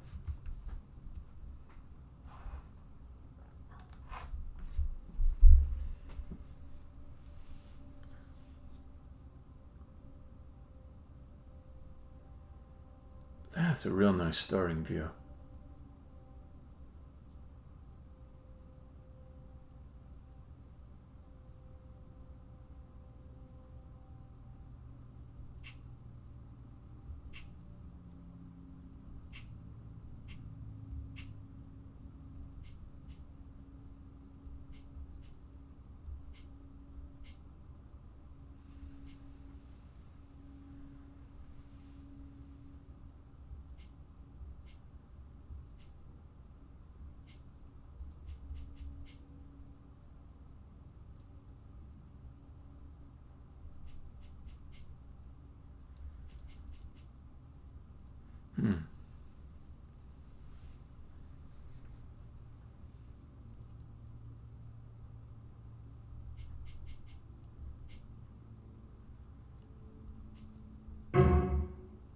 Oh, I've got one cloud layer that's up.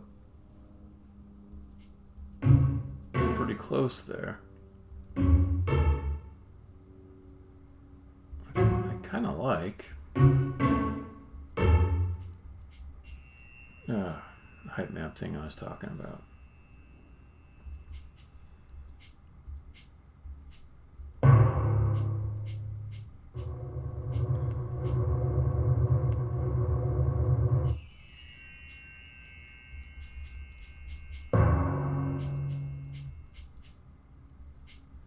I can tuck in the bonus, the present around the corner so you can't really see it.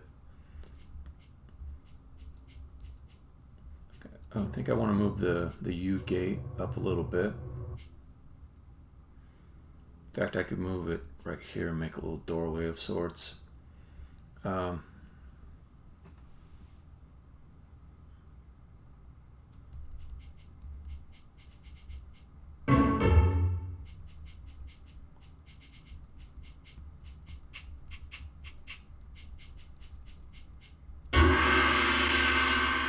So that gets me back up the top, nice and fast.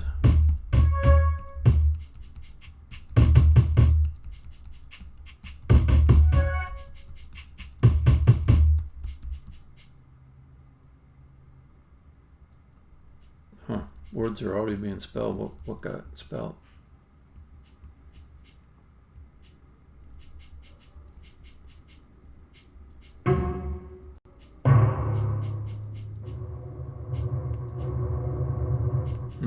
I think maybe up top when I was pushing things, it temporarily spelled a few things. Alright, so let's spell one word. What's easy?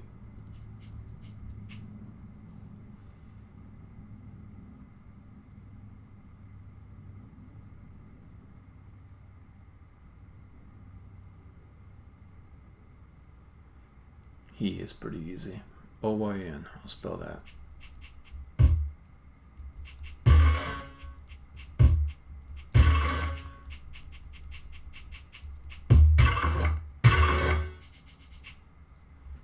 So he should be closed. It is.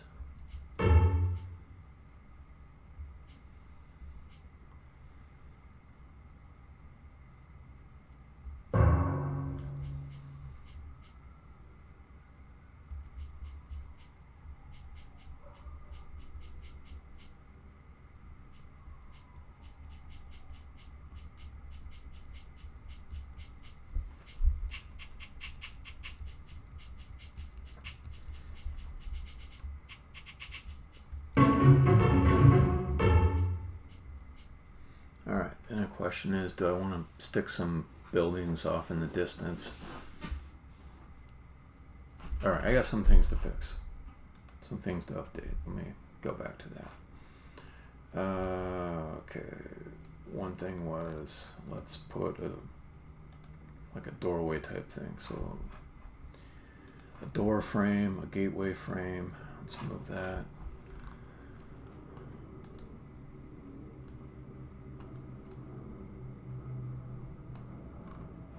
Okay, letter gate. Bam, bam, bam, bam. Move it in a couple. Then let's put wall around it.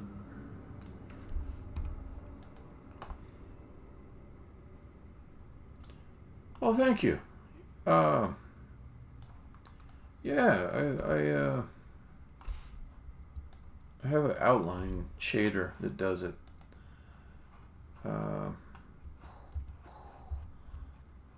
So on the camera, there's a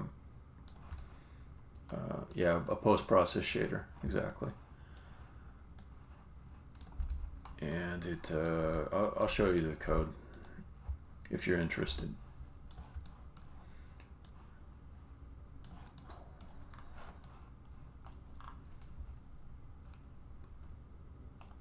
All right.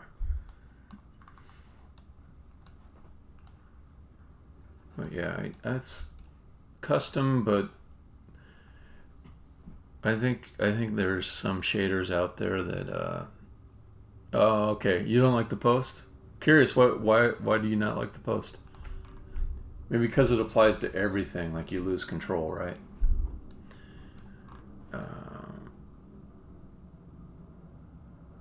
Is it? Huh, okay.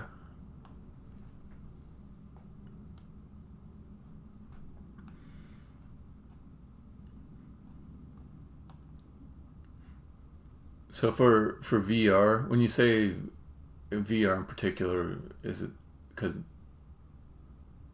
the hardware on VR is maybe less well designed for it, or like what's the limiting factor that's specific to VR? I'm just curious.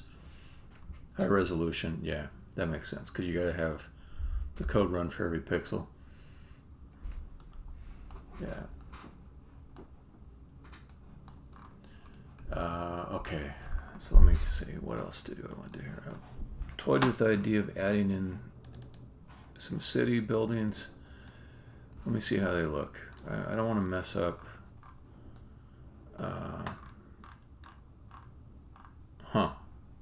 Yeah, I don't know much about VR coding. So it's interesting to hear a little bit about it. I did have a Oculus Go, and I was like kind of thinking like maybe I might get into it. Appreciate it.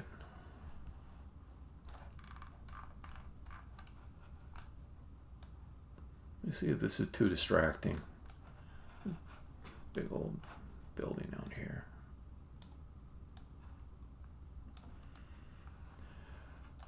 I liked it, but I gotta admit, like after a bit, I would get sick, and it wasn't just that. It was kind of like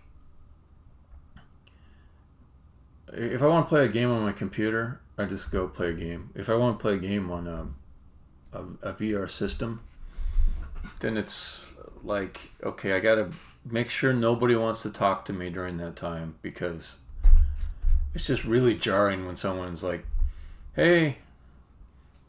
Yeah, and then so it's like you sort of seal off an hour or two of time where people just aren't going to fuck with you. And then you come out of your session. Every time I come out of the session, it's like it's a little bit unpleasant to come out of it. I usually get to a point where I'm just kind of tired of being in VR, but then I come out and I feel sort of gross when I come out too. Like I am jumping out of a hot tub. I'm tired of being in the hot tub, but as soon as I get out of the hot tub, I feel really cold.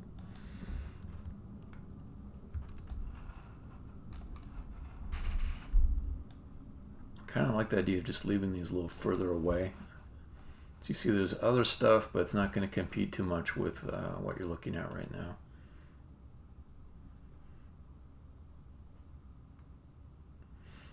Yeah, I should try some newer VR stuff. I think, it gets better every year. But also I don't want to have like my house like littered up with 7 generations of VR junk.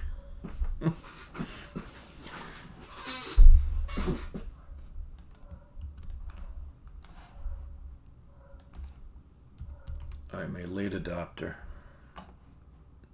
I like standalone. That was the thing about Oculus Go that I thought was great. Just okay, yeah. Just put everything right there on it. I don't care if it's not quite as good, but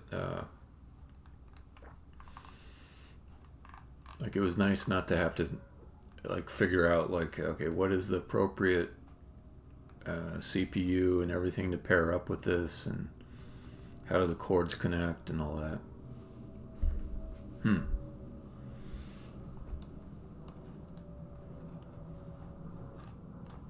Let's see, so there. Yeah, off in a distance buildings. I think that's what I like. I feel like I put one kind of close.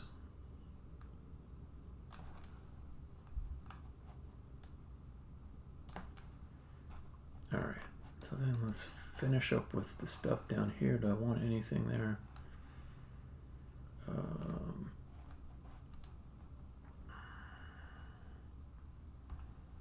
That looks reasonable. I don't need to make it extrude all the way down.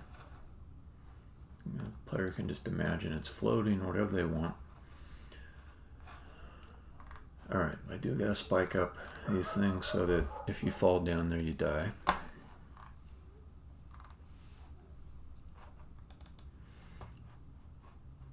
Yeah, like every time I try VR, I feel like, okay, this is where we're going. Oh, thanks, man. Yeah, I made that one myself.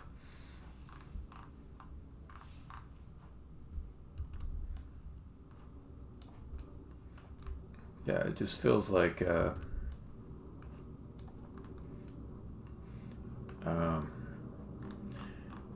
not in like a dystopian way. I mean, I can have that conversation too about, you know, everyone escaping from reality and all that, but it just seems like VR, that is where we're going to end up with, is sort of like the ultimate gaming platform that everyone wants to use, but it's going to take a long time for it to have the ubiquity of console gaming, I think. Anyways, what do I know?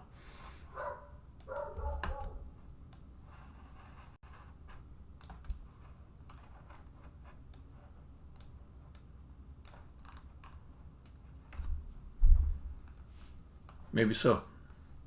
Maybe so. I mean, I think what it needs is just like kind of it's got to be instant on, not make you sick. And also it has to be something that, for it to be as popular as like a regular console, there has to be some stuff in it where it's just not that big of a deal. If something else is going on in the room with you, like just maybe switch back and forth between augmented reality and full virtual, you know, like I think VR is more interesting in a session than augmented reality, but oh really? Oh, I'm lagging behind. I'm totally lagging. I just need to check in with the recent stuff, and then I'll see the futures here.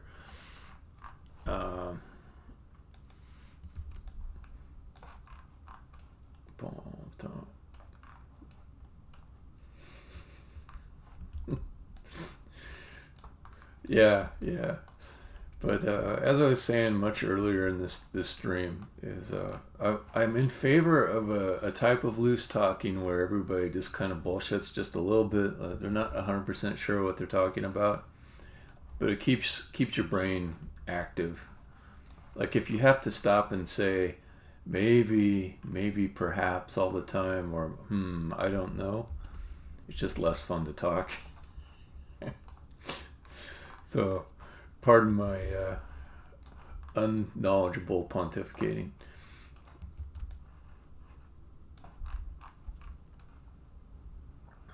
Alright, so that feels like it should go all the way down. Okay.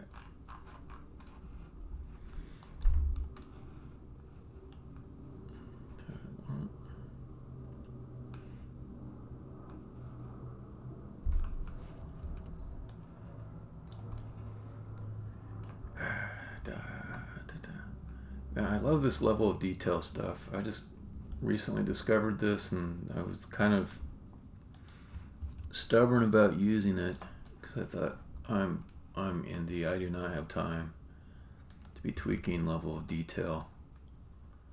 But man, does it help performance, and it's not that hard.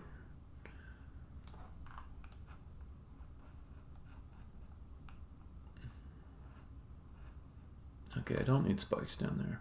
Maybe I'll just... No. Desktop and console. Just desktop to start. Because there's just too much information. The interface isn't going to translate well to mobile. Eventually, after I release this, there'll be somebody going, when are you going to do a Switch? And I'm going to say, never. But Switch is what I like. I don't care. The game doesn't go on Switch.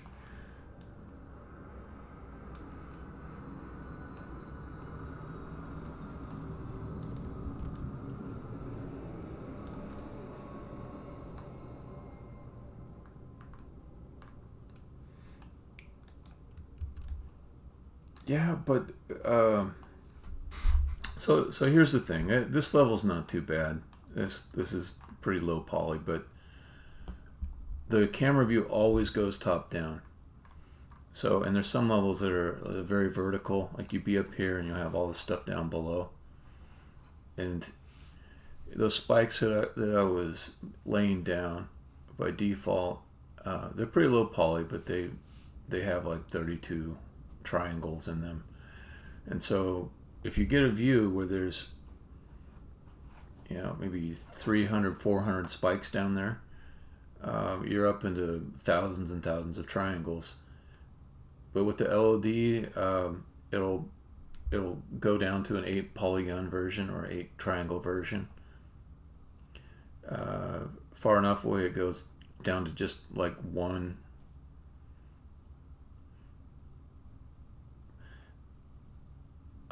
I've seen the frame rate, man.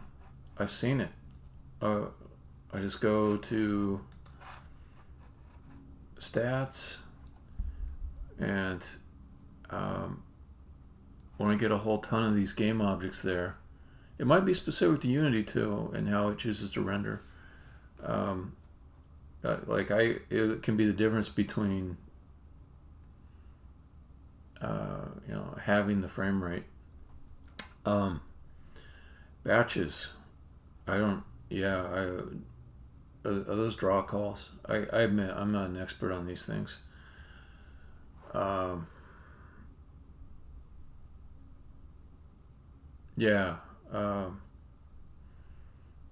haven't really done much optimization, I'll be honest. It's kind of an indie mindset. So if I wanted to limit my batches, what would I be doing? I would be combining textures into atlases, or would I be combining my game objects into like single meshes so that they all go up at once? Is that the idea? Or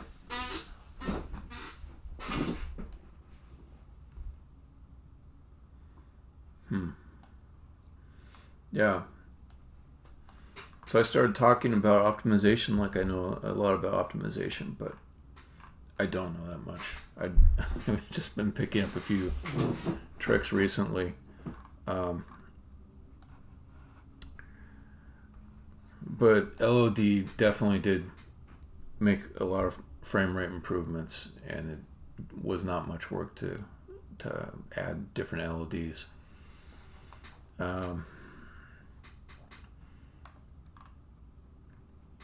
Okay, so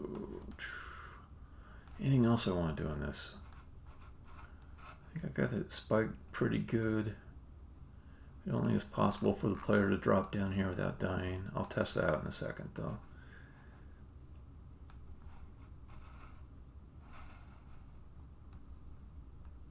Oh, lighting. I haven't done my lighting yet. There's the exit light.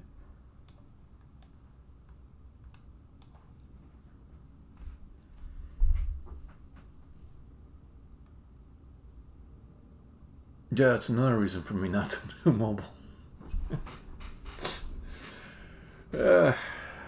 Yeah.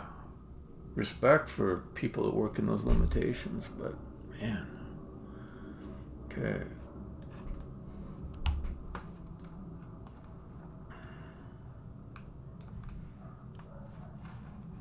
Yeah, I tried to keep things low poly too, just so I wouldn't have to worry too much about all the more advanced optimizations.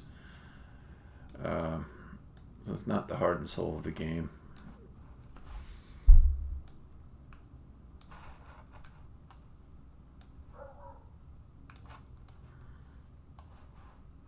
Okay, this is pretty bright. lighting out here. It's going to be hard for me to see the red light that much. Let's maybe bring it down like.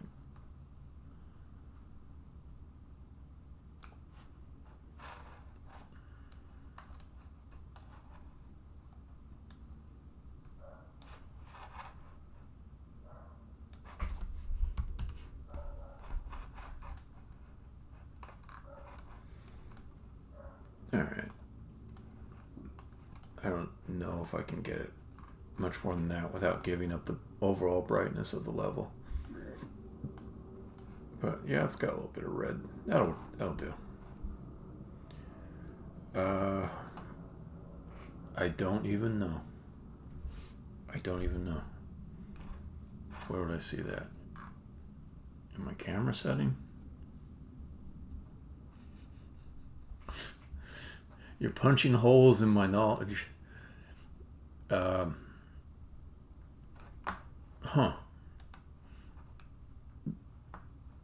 Well, I'm learning stuff from you, actually. It's pretty cool.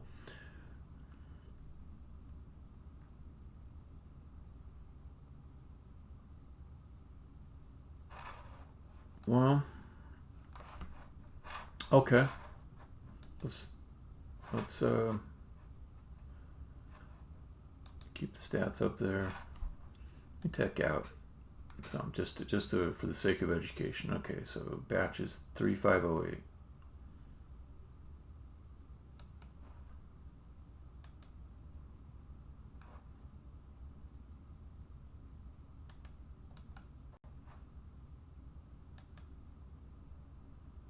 Okay. Yeah. So there's another painful thing I went through, which is I cannot get baked lighting to work in some kind of reliable way.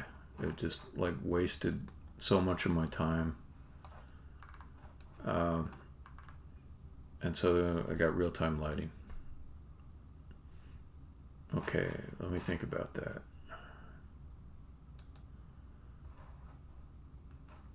Was it in here?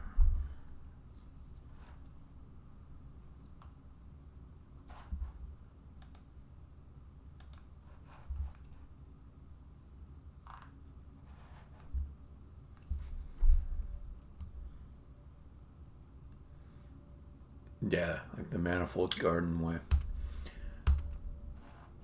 Graphics settings. Okay, let's check that out.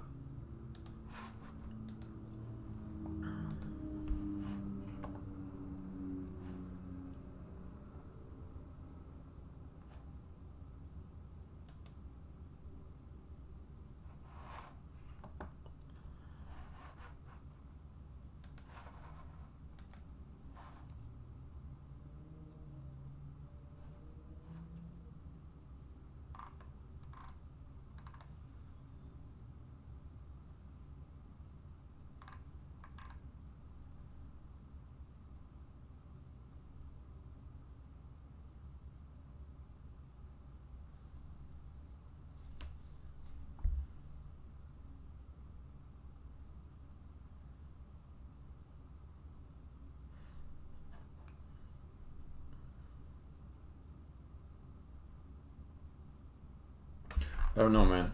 Here's what I'm going to do. I'm going to take notes on what you just told me. Yeah, it seems potentially important. Okay. Tips from Gamedev Forest. Really?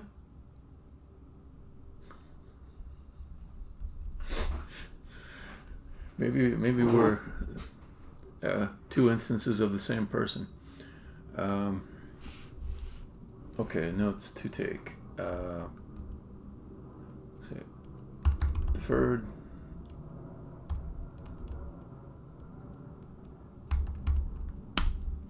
Deferred rendering. To reduce draw count.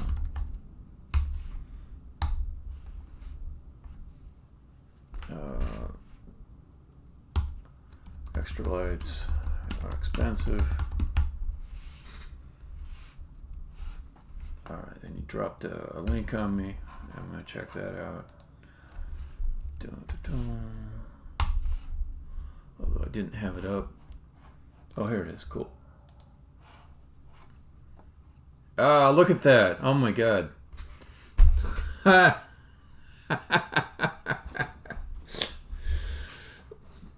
No, it's yeah. But here's the thing though. There's simplicity to it. Just have like a single scratch file. It's about the right level of complexity, I think. You put the sections in it to kind of quickly add things, and I've got like a backlog down here. It's got further sections in it. Exactly. This is kind of about right for like a one-person indie project type thing. If I had a small team, I'd think maybe issue tracking or something like that. And there's like a little bit of like putting things I don't go to as often down towards the bottom. And it's not that big. It's not that long. There's all this stuff up here which is sort of like temporary. I'll delete it after a bit or move it off someplace else.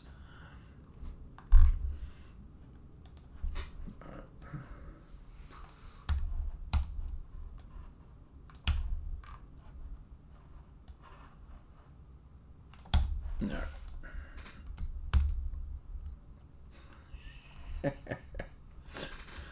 Dude, we think alike. It's cool.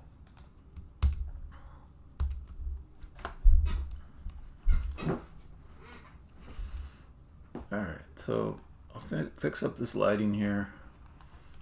Do I want any more lighting? This is a bright level. It doesn't need much lighting. In fact, even this one over here is just like barely doing anything. So I'm not going to add more lighting than that. It's got the directional up top, and I've got that one over there.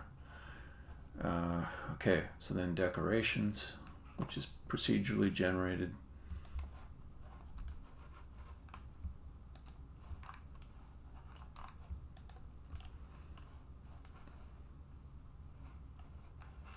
All right, here's where you're going to shudder at the poor optimization. You will shudder. Okay, but again, I'm in the mode of can I get stuff to work quickly for me, the lone indie. So I'm closed with my operation zone, and then I say decorate the level, just make it look good. Okay, so it added like maybe a few hundred game objects all over the place. Just little corners around the floors. I've got these pipes that go down the side. This was like maybe like 10 different game objects that just get thrown down there. Yeah, all these little blooming lights and stuff.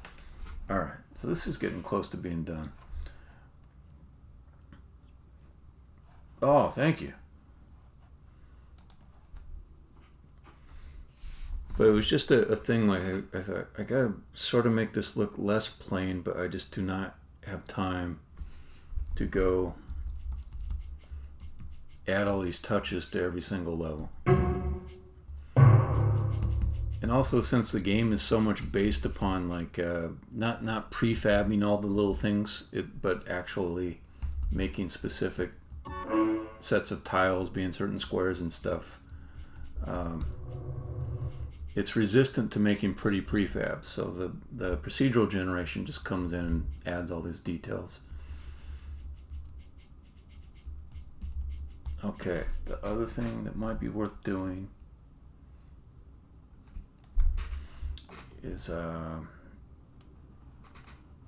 set a different floor texture up here. Okay, got another tool for that.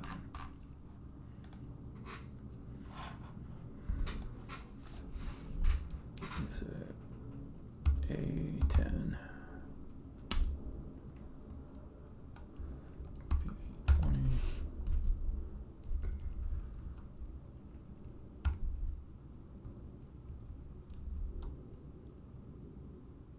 That looks about right. Maybe let's have it start at the bottom of the stairs. So 200.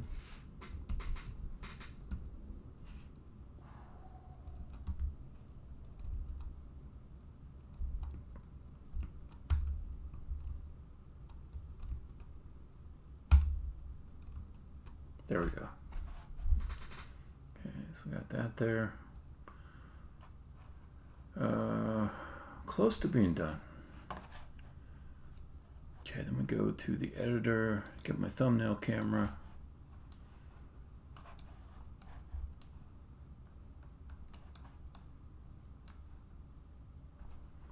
And find like a view where it looks pretty good, but also it's sort of iconic so the player can see it in the level selector and recognize it.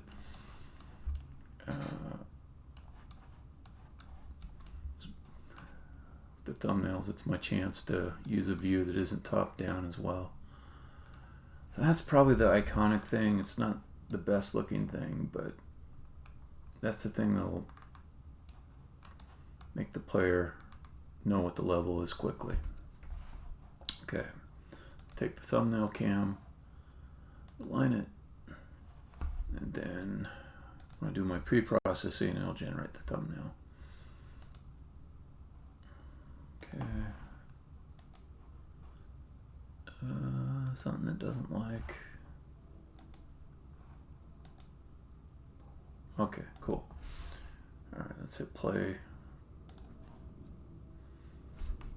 I'll verify that the solution still works, which is not going to be easy. Oh, okay, let me fix this. Not enough channels for all my clouds.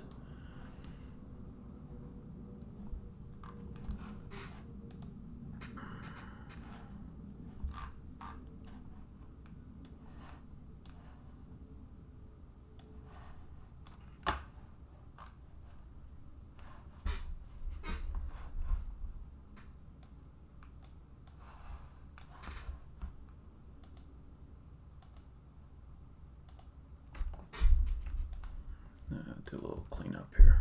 Put this in the background.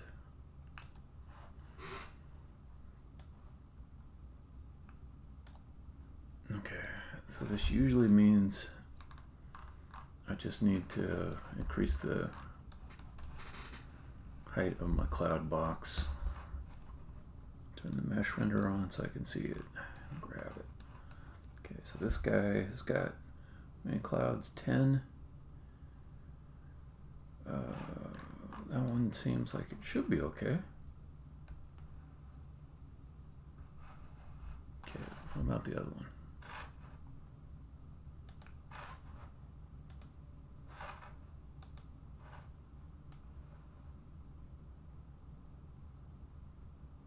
$20 clouds. Yeah, that one's not. It doesn't have enough room.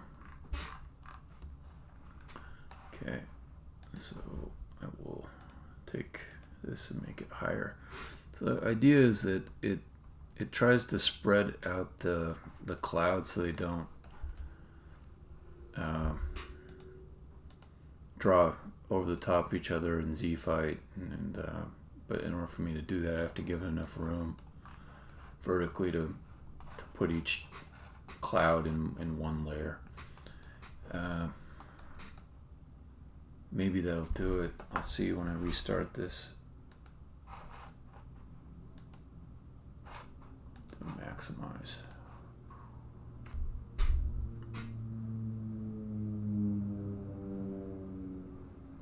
Oh, it's also complaining about something else related to the cloud boxes. I gotta unpack them.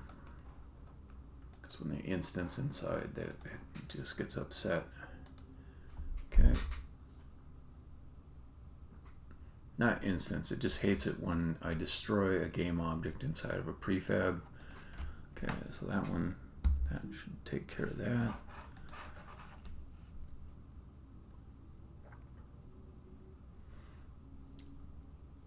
Yeah, I learned that recently.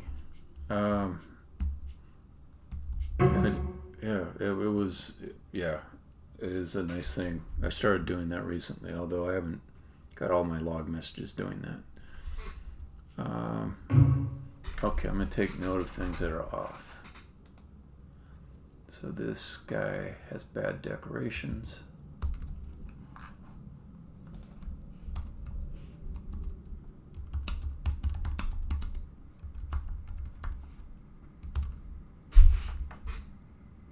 Okay, let's walk around a little bit.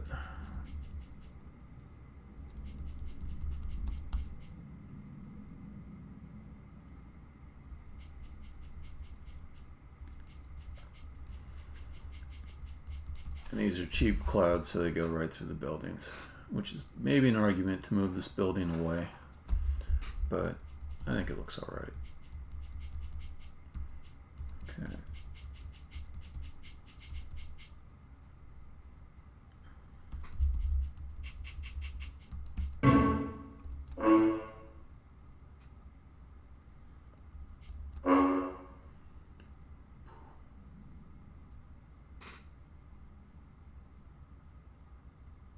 You say that, but I've got no idea how to do that.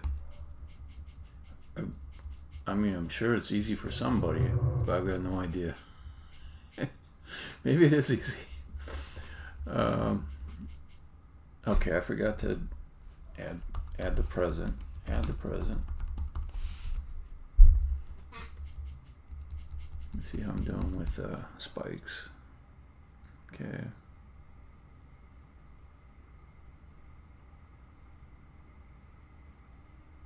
Huh.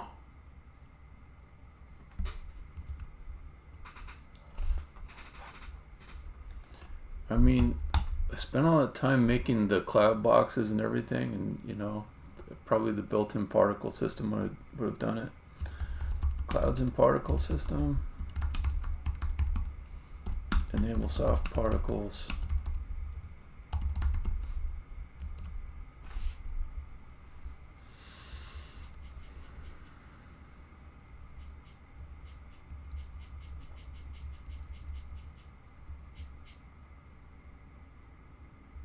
Can't really see all the stuff over there yet. I see I've got the grates over there.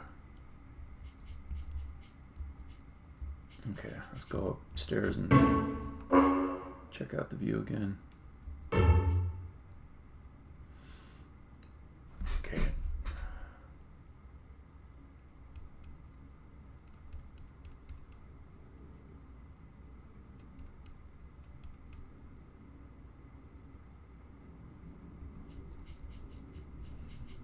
Well, okay, let me ask you this.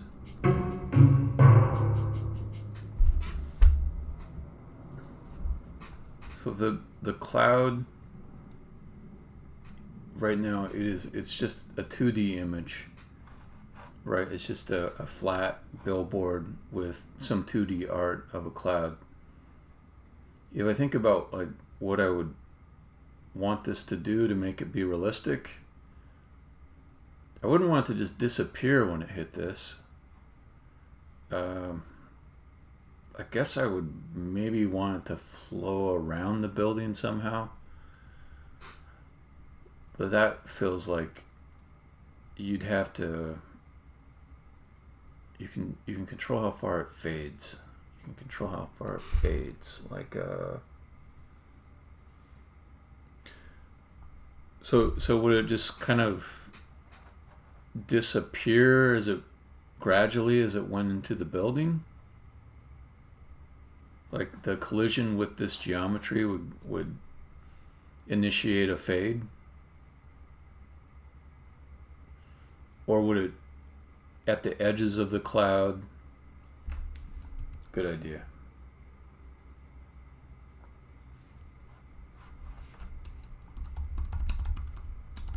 me finish my little review here to make sure I'm catching everything that I need to fix.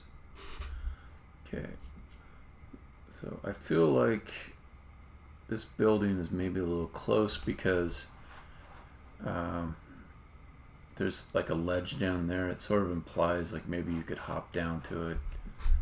So let's move the building off a little bit.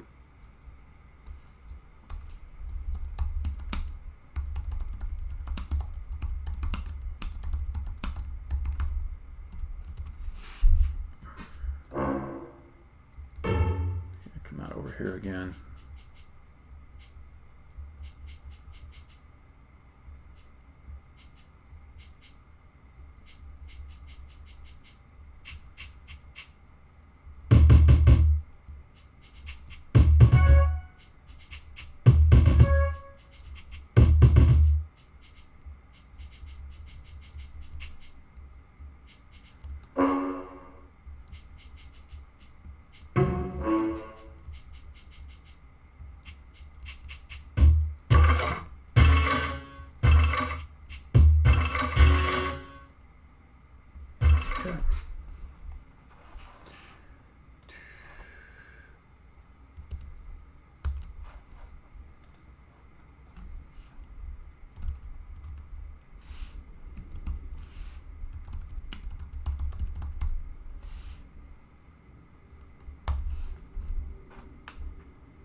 What is this?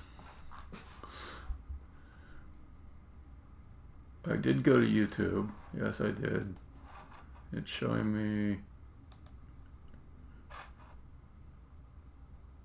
a kind of a broken YouTube. Weird. Reload.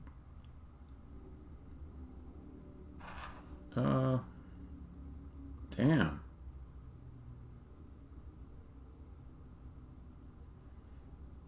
All right, but actually this still is I think giving me the same gist of it. I think the idea is that when the intersection of the particle, that it fades out the opacity around the intersection of a particle with some other geometry. I think that's what I'm looking at here. So like in this one, it's not fading out. Samples the depth texture and fades it accordingly. Okay.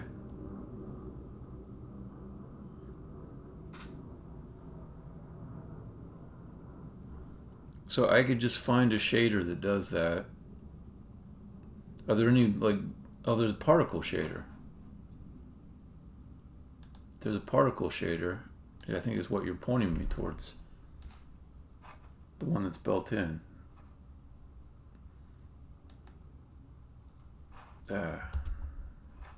Recursion. Okay, I'll make a note.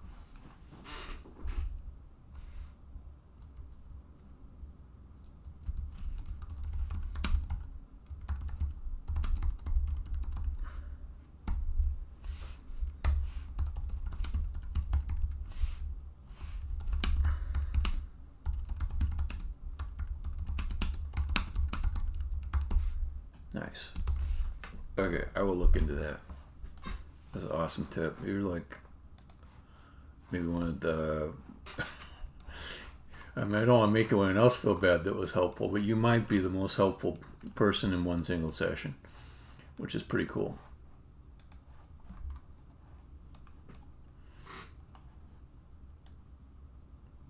Yeah, I'm inclined to try it just for kicks. But let me finish up this level, though. I always feel gross if I don't get the thing done that I set out to do at the beginning of the session.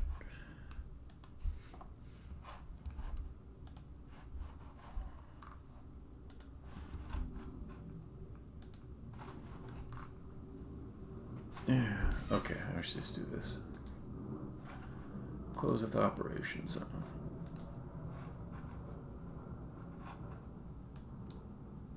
There we go. Fixed. Okay, this stuff over here. Do I like it? With decorations over the grate.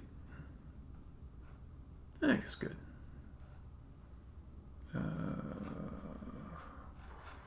Okay, I gotta get a present over here. I want to hide it from view a bit.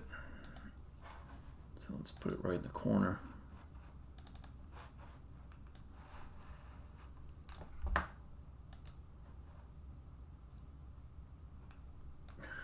Sure. You bet. You bet. Can you send me an email and then I'll email it back to you?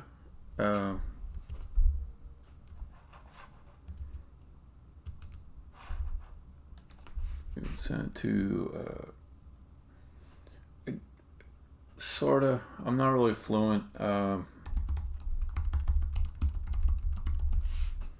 mean, I'm just I don't really like jump on there and use it enough to like know its features and stuff.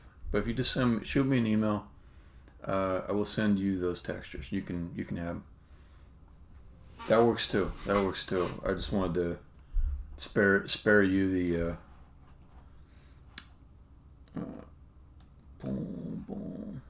the privacy invasion if you didn't want that. But yeah, I'll email it to you. I got your email.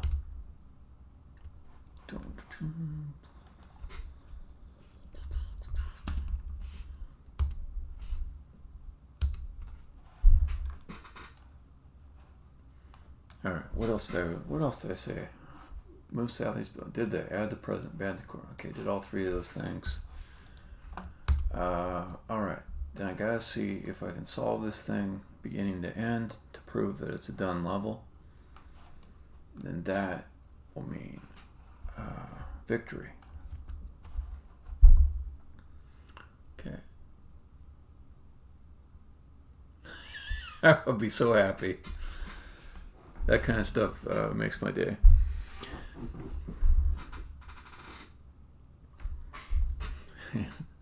Virtual bathtub.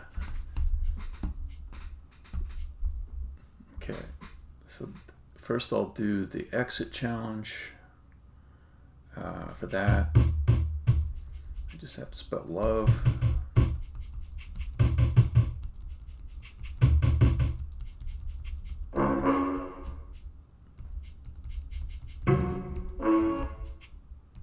Cool. All right, so let's get rid of F and R.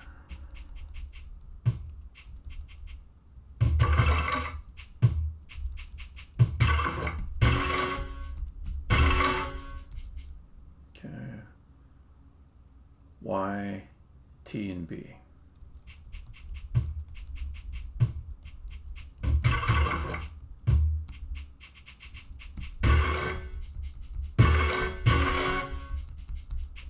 Okay, so love should be there.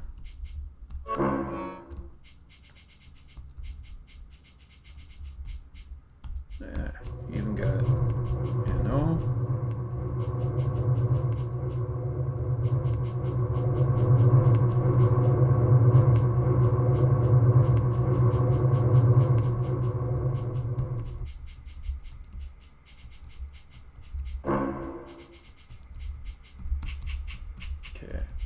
Now I gotta do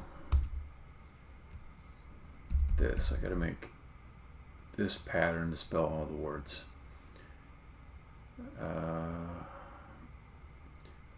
I'm a big fan of Chip's Challenge. I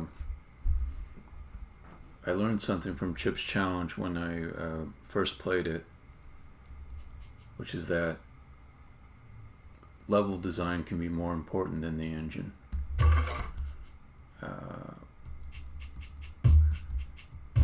And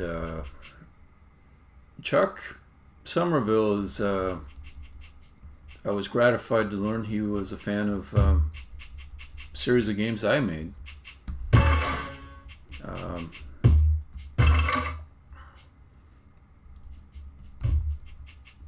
So we both enjoyed each other's games. His son occasionally watches this stream. His son is waiting to play the Godkiller when it comes out. So yeah, it's it's a little bit all in the family type of a thing. Yeah, I did find like a little bug in the level here. How did I get two? Oh, because I can move these guys up and down. Okay, got it. Okay, so I overdid it up top. So let's get O back in place.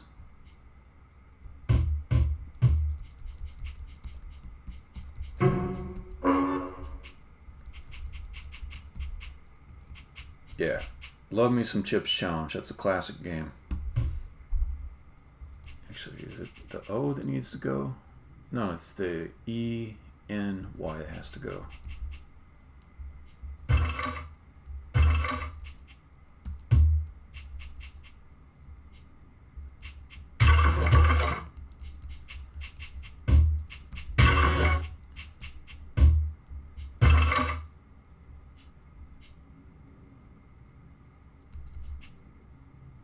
Boy, I'm just doing a terrible job of solving this. I gotta slow down a little bit. That's what's going on. Alright, let's start over. All these guys down.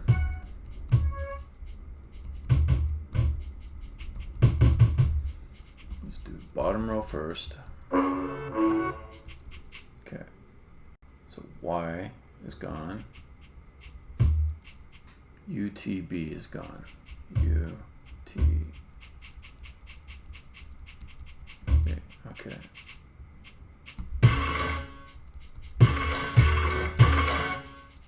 Okay, next. SNRT. So A has to go. I need more letters from up top.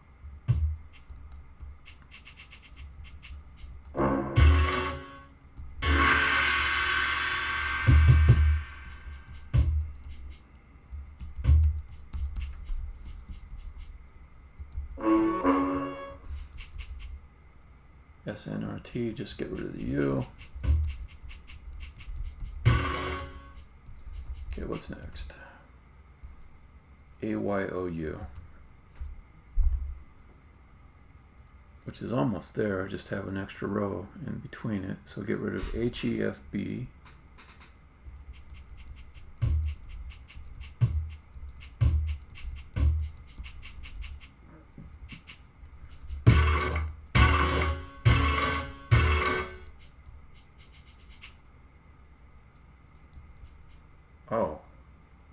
Oh, that's right. E is already being used, so I gotta get it back down there. Okay.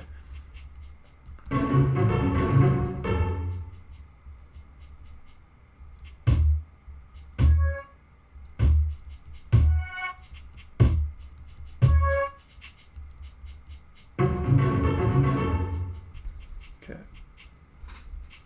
So I gotta get rid of TUB to put E back in place and undo my mistake.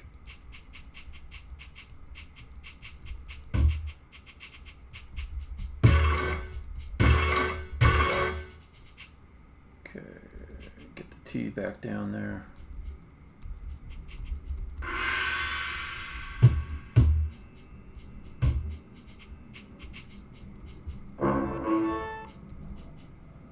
Okay, that means get rid of U.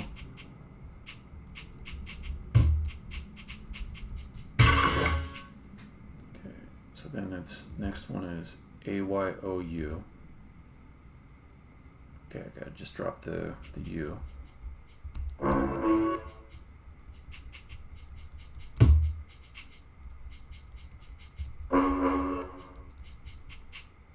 Which means get rid of B.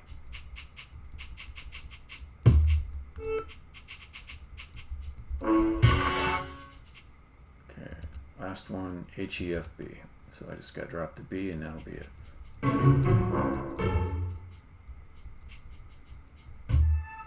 Alright, So let's see what I've done. He has no love for you. They are closed. U gate here is closed, so I can no longer go that way. Have to go from the side. So the question for me is, do I want these decorations here when they're gonna go off into the same area as the letter bridges?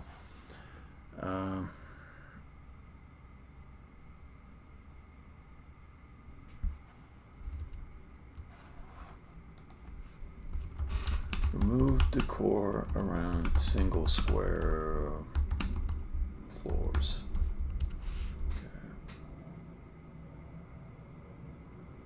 You think the 4 should be reversed. Oh, you mean like just to go down instead of up?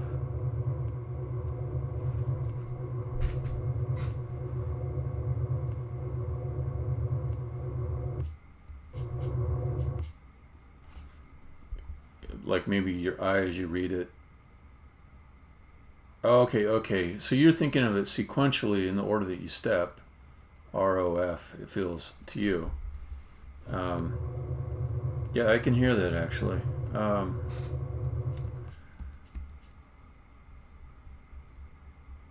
You might be right. You might be right. It's not too hard for me just to move this down here, have the path go out this way.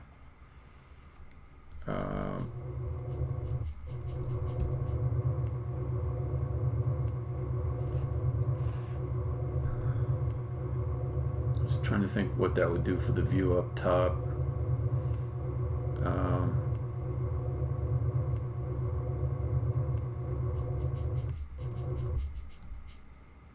I think you're right. I mean, I'm not going to reverse the letters because that'll get confusing in a different way.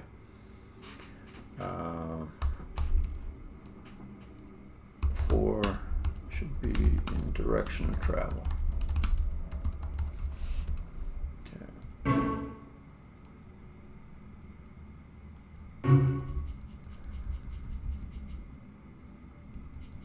There's the present. Well, let's see, can you see it from this side? Before I take it.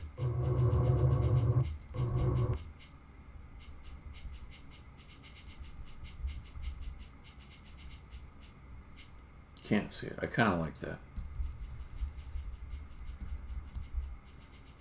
All right, let's go this way.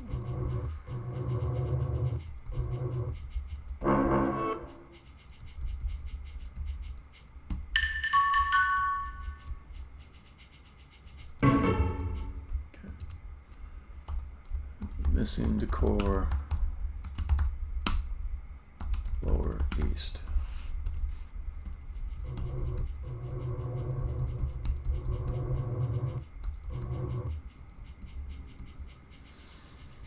Okay, approve the solution. I'll make a few small changes here and that'll be done. If I put 4 and U down here, you may no longer be able to see it from the viewpoint.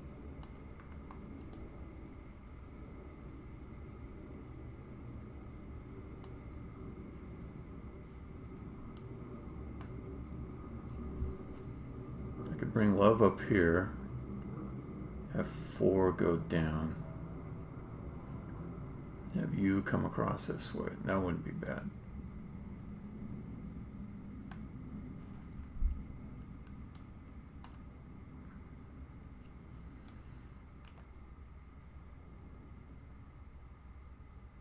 Yeah.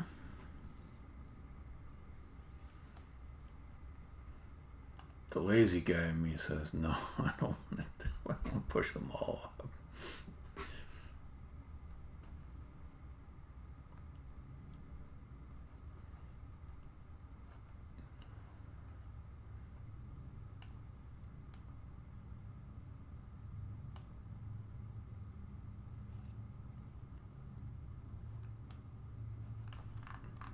All right, I think I don't want to push them all up because I have to redo like a bunch of geometry underneath.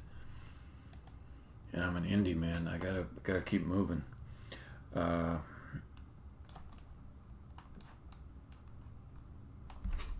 reach a certain level of quality and then move on.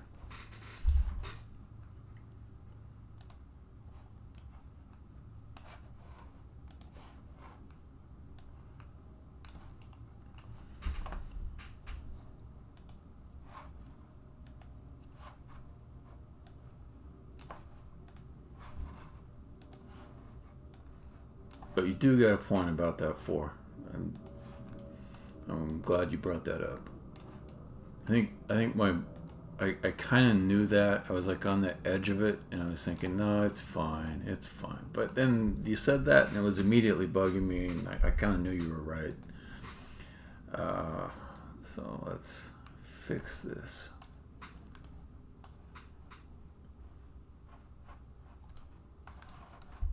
Okay, so this just all comes down to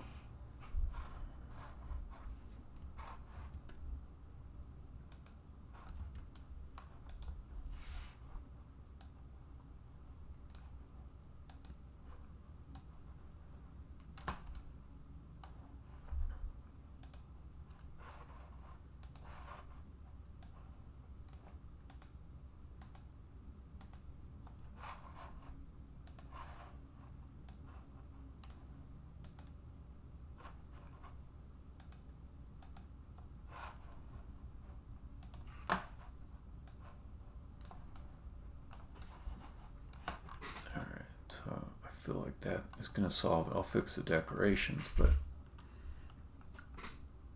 that's not bad at all. Okay. So then let's take this guy and drag it out.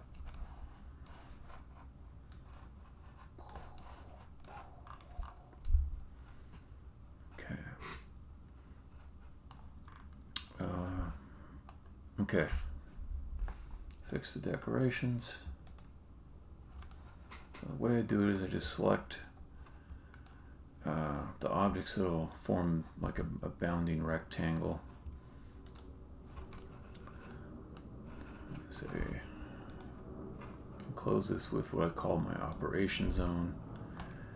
And then I do decorations, and it will just update that area. Okay. But sometimes the height map doesn't pick up, and I gotta mess with that.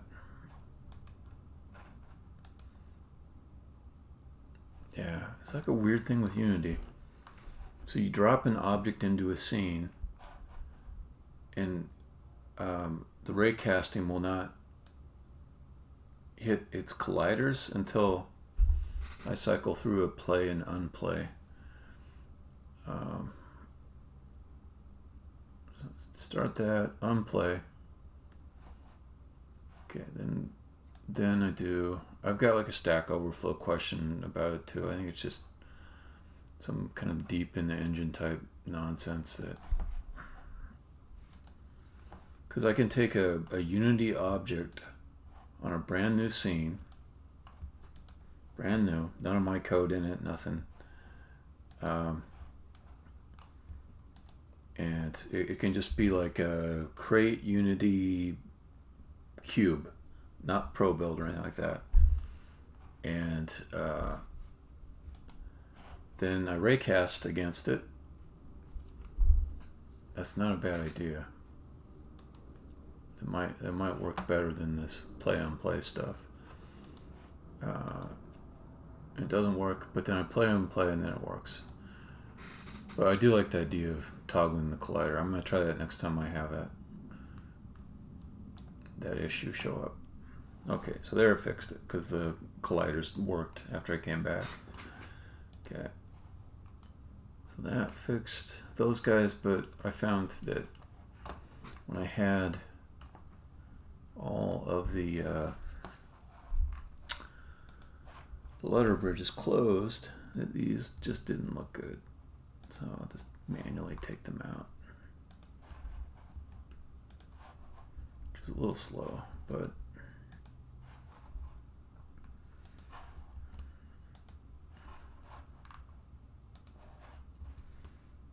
this is the non-optimal part right here. The thing that I was saying will make you shudder is that all these meshes, because they're procedurally generated and they're sort of like 3D tiles, there's like way too many game objects, way too many unused surfaces.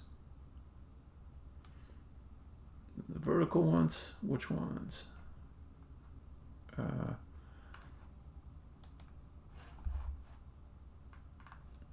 Well, I mean, I want to get these ones that are around the floor edges out because they're... Oh, when you say vertical, you mean like going this way, okay. That's a thought. What would that look like?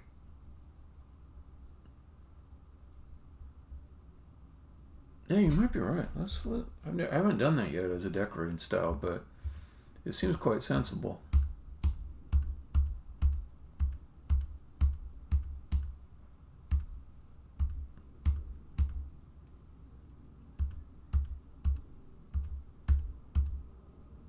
Okay, let's do it that way. Let's see what it looks like. I think it'll look good.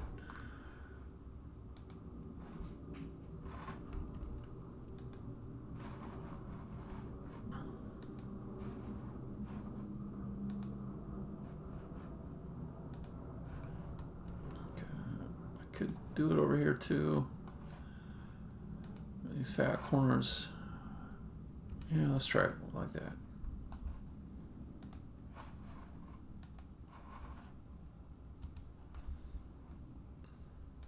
Yeah. The bad thing about them is they're just inefficient geometry. That's the only bad thing. But I tried to build this thing so I'm not worrying too much about making everything super efficient, just so I could save a little bit of time and let things here and there be wasteful.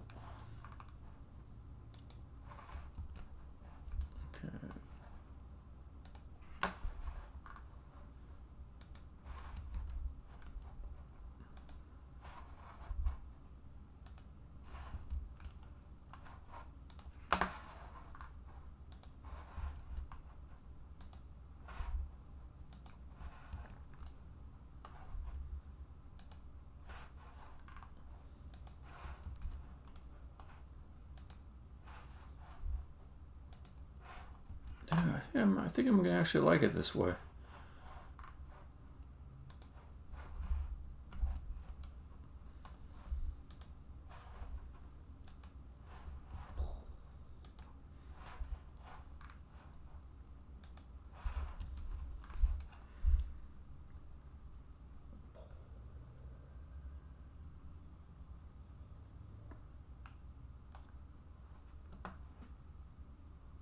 Which one? Well, this one here is deleted because it's going vertically that way.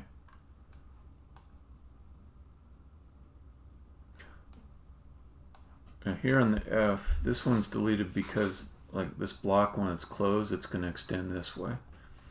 So this is this is a weird case because it's going east, but then it's going south, then it's going east again.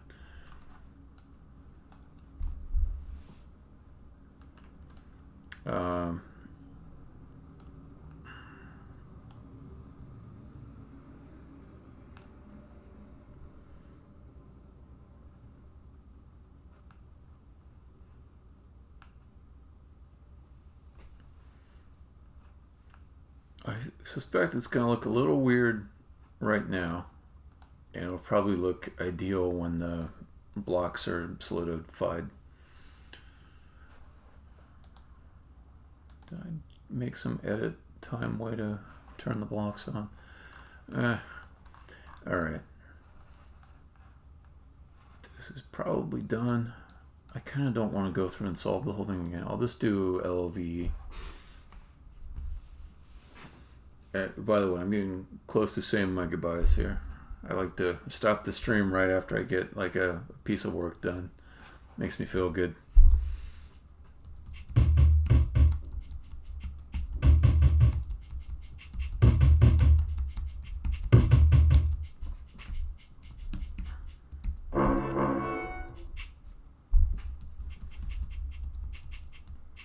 Yeah, there's just something magic about being able to stop right when you complete a task.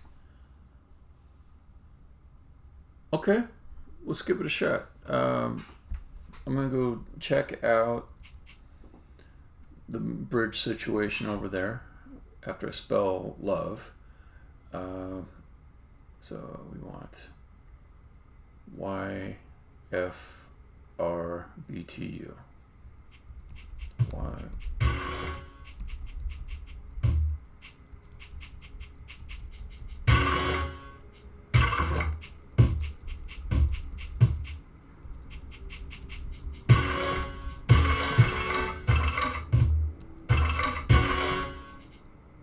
Oops, I messed up.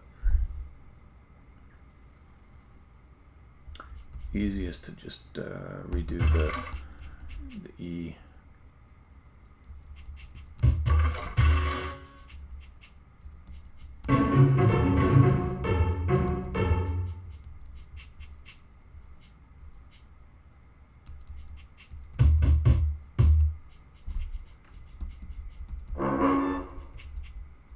Okay, get rid of T in you.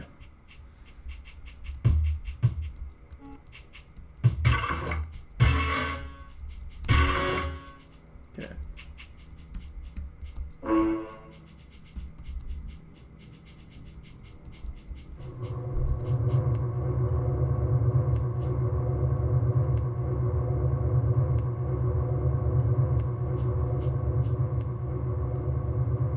That looks good. I gotta hand it to you on that one.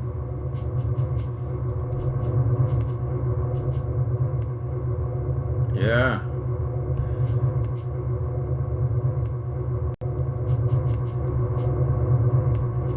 Alright, let me test the level exit.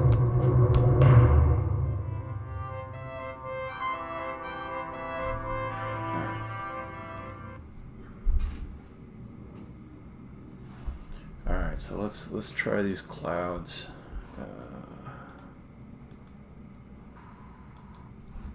Okay, I want to not accidentally save. Yeah, let me do this. Just in case I accidentally save. Get status. Get add assets.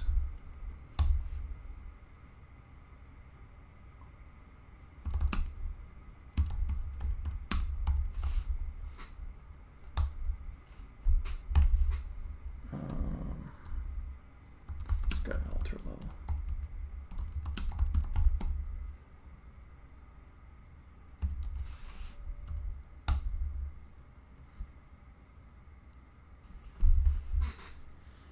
Just set a little checkpoint so I can revert easily in case I accidentally save. Alright, let's grab a cloud.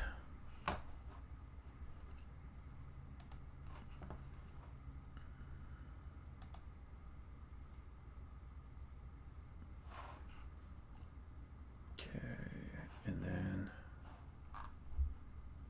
shader. So we could do, let's see, what am I looking for? Particles. Standard unlit, maybe?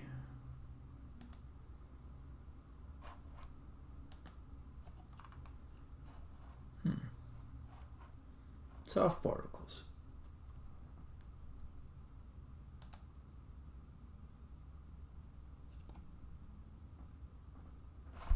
Interesting.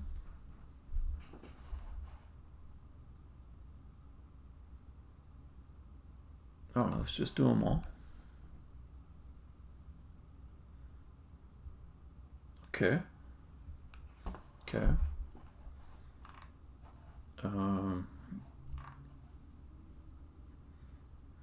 Apparently I gotta do them one at a time. Okay, no problem. Doesn't take that long.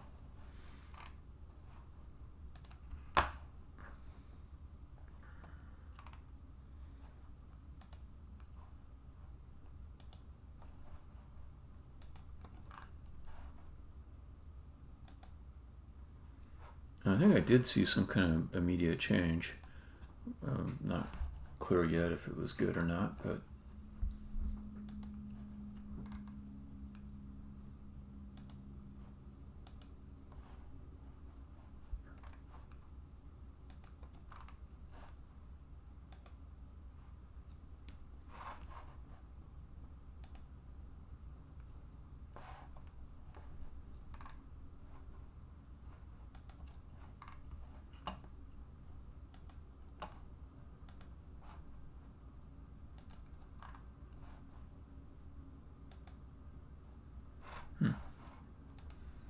maybe that's my imagination. Maybe it didn't change.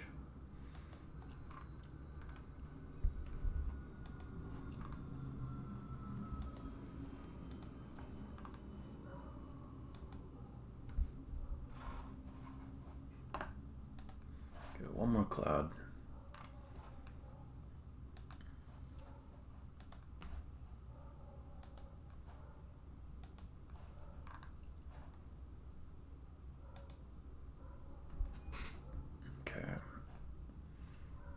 So that should do it. Okay. Just the near and far. Yeah, I wish it would let me edit all the shader settings at one time. Anyways, so let me hit play just to see if it does anything at all.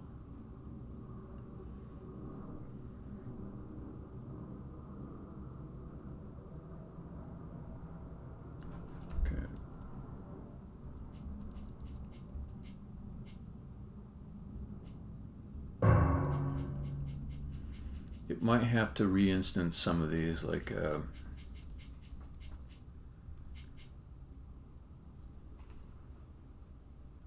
I might be mistaken, but maybe it did have a hard edge there before, and now it's faded.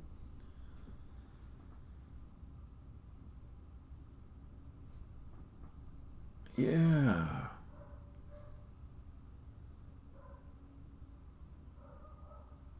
Oh, that's great. That like brought the cheese level way down.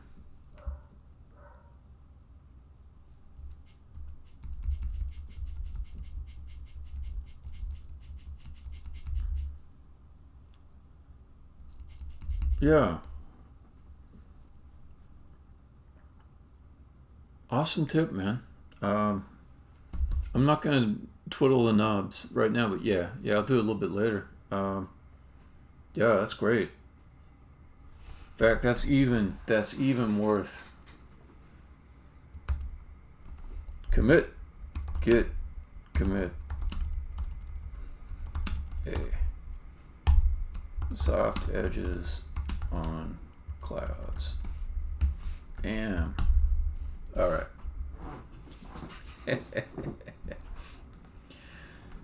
All right, really cool to meet you. I mean, I think you dropped on earlier, but we didn't talk much. Yeah, I'm gonna take off. Have a good night. I'll send you an email with those bath tile textures. See, what you can do is make wallpaper and put it up in your home, and it'll feel like you're in a bathhouse.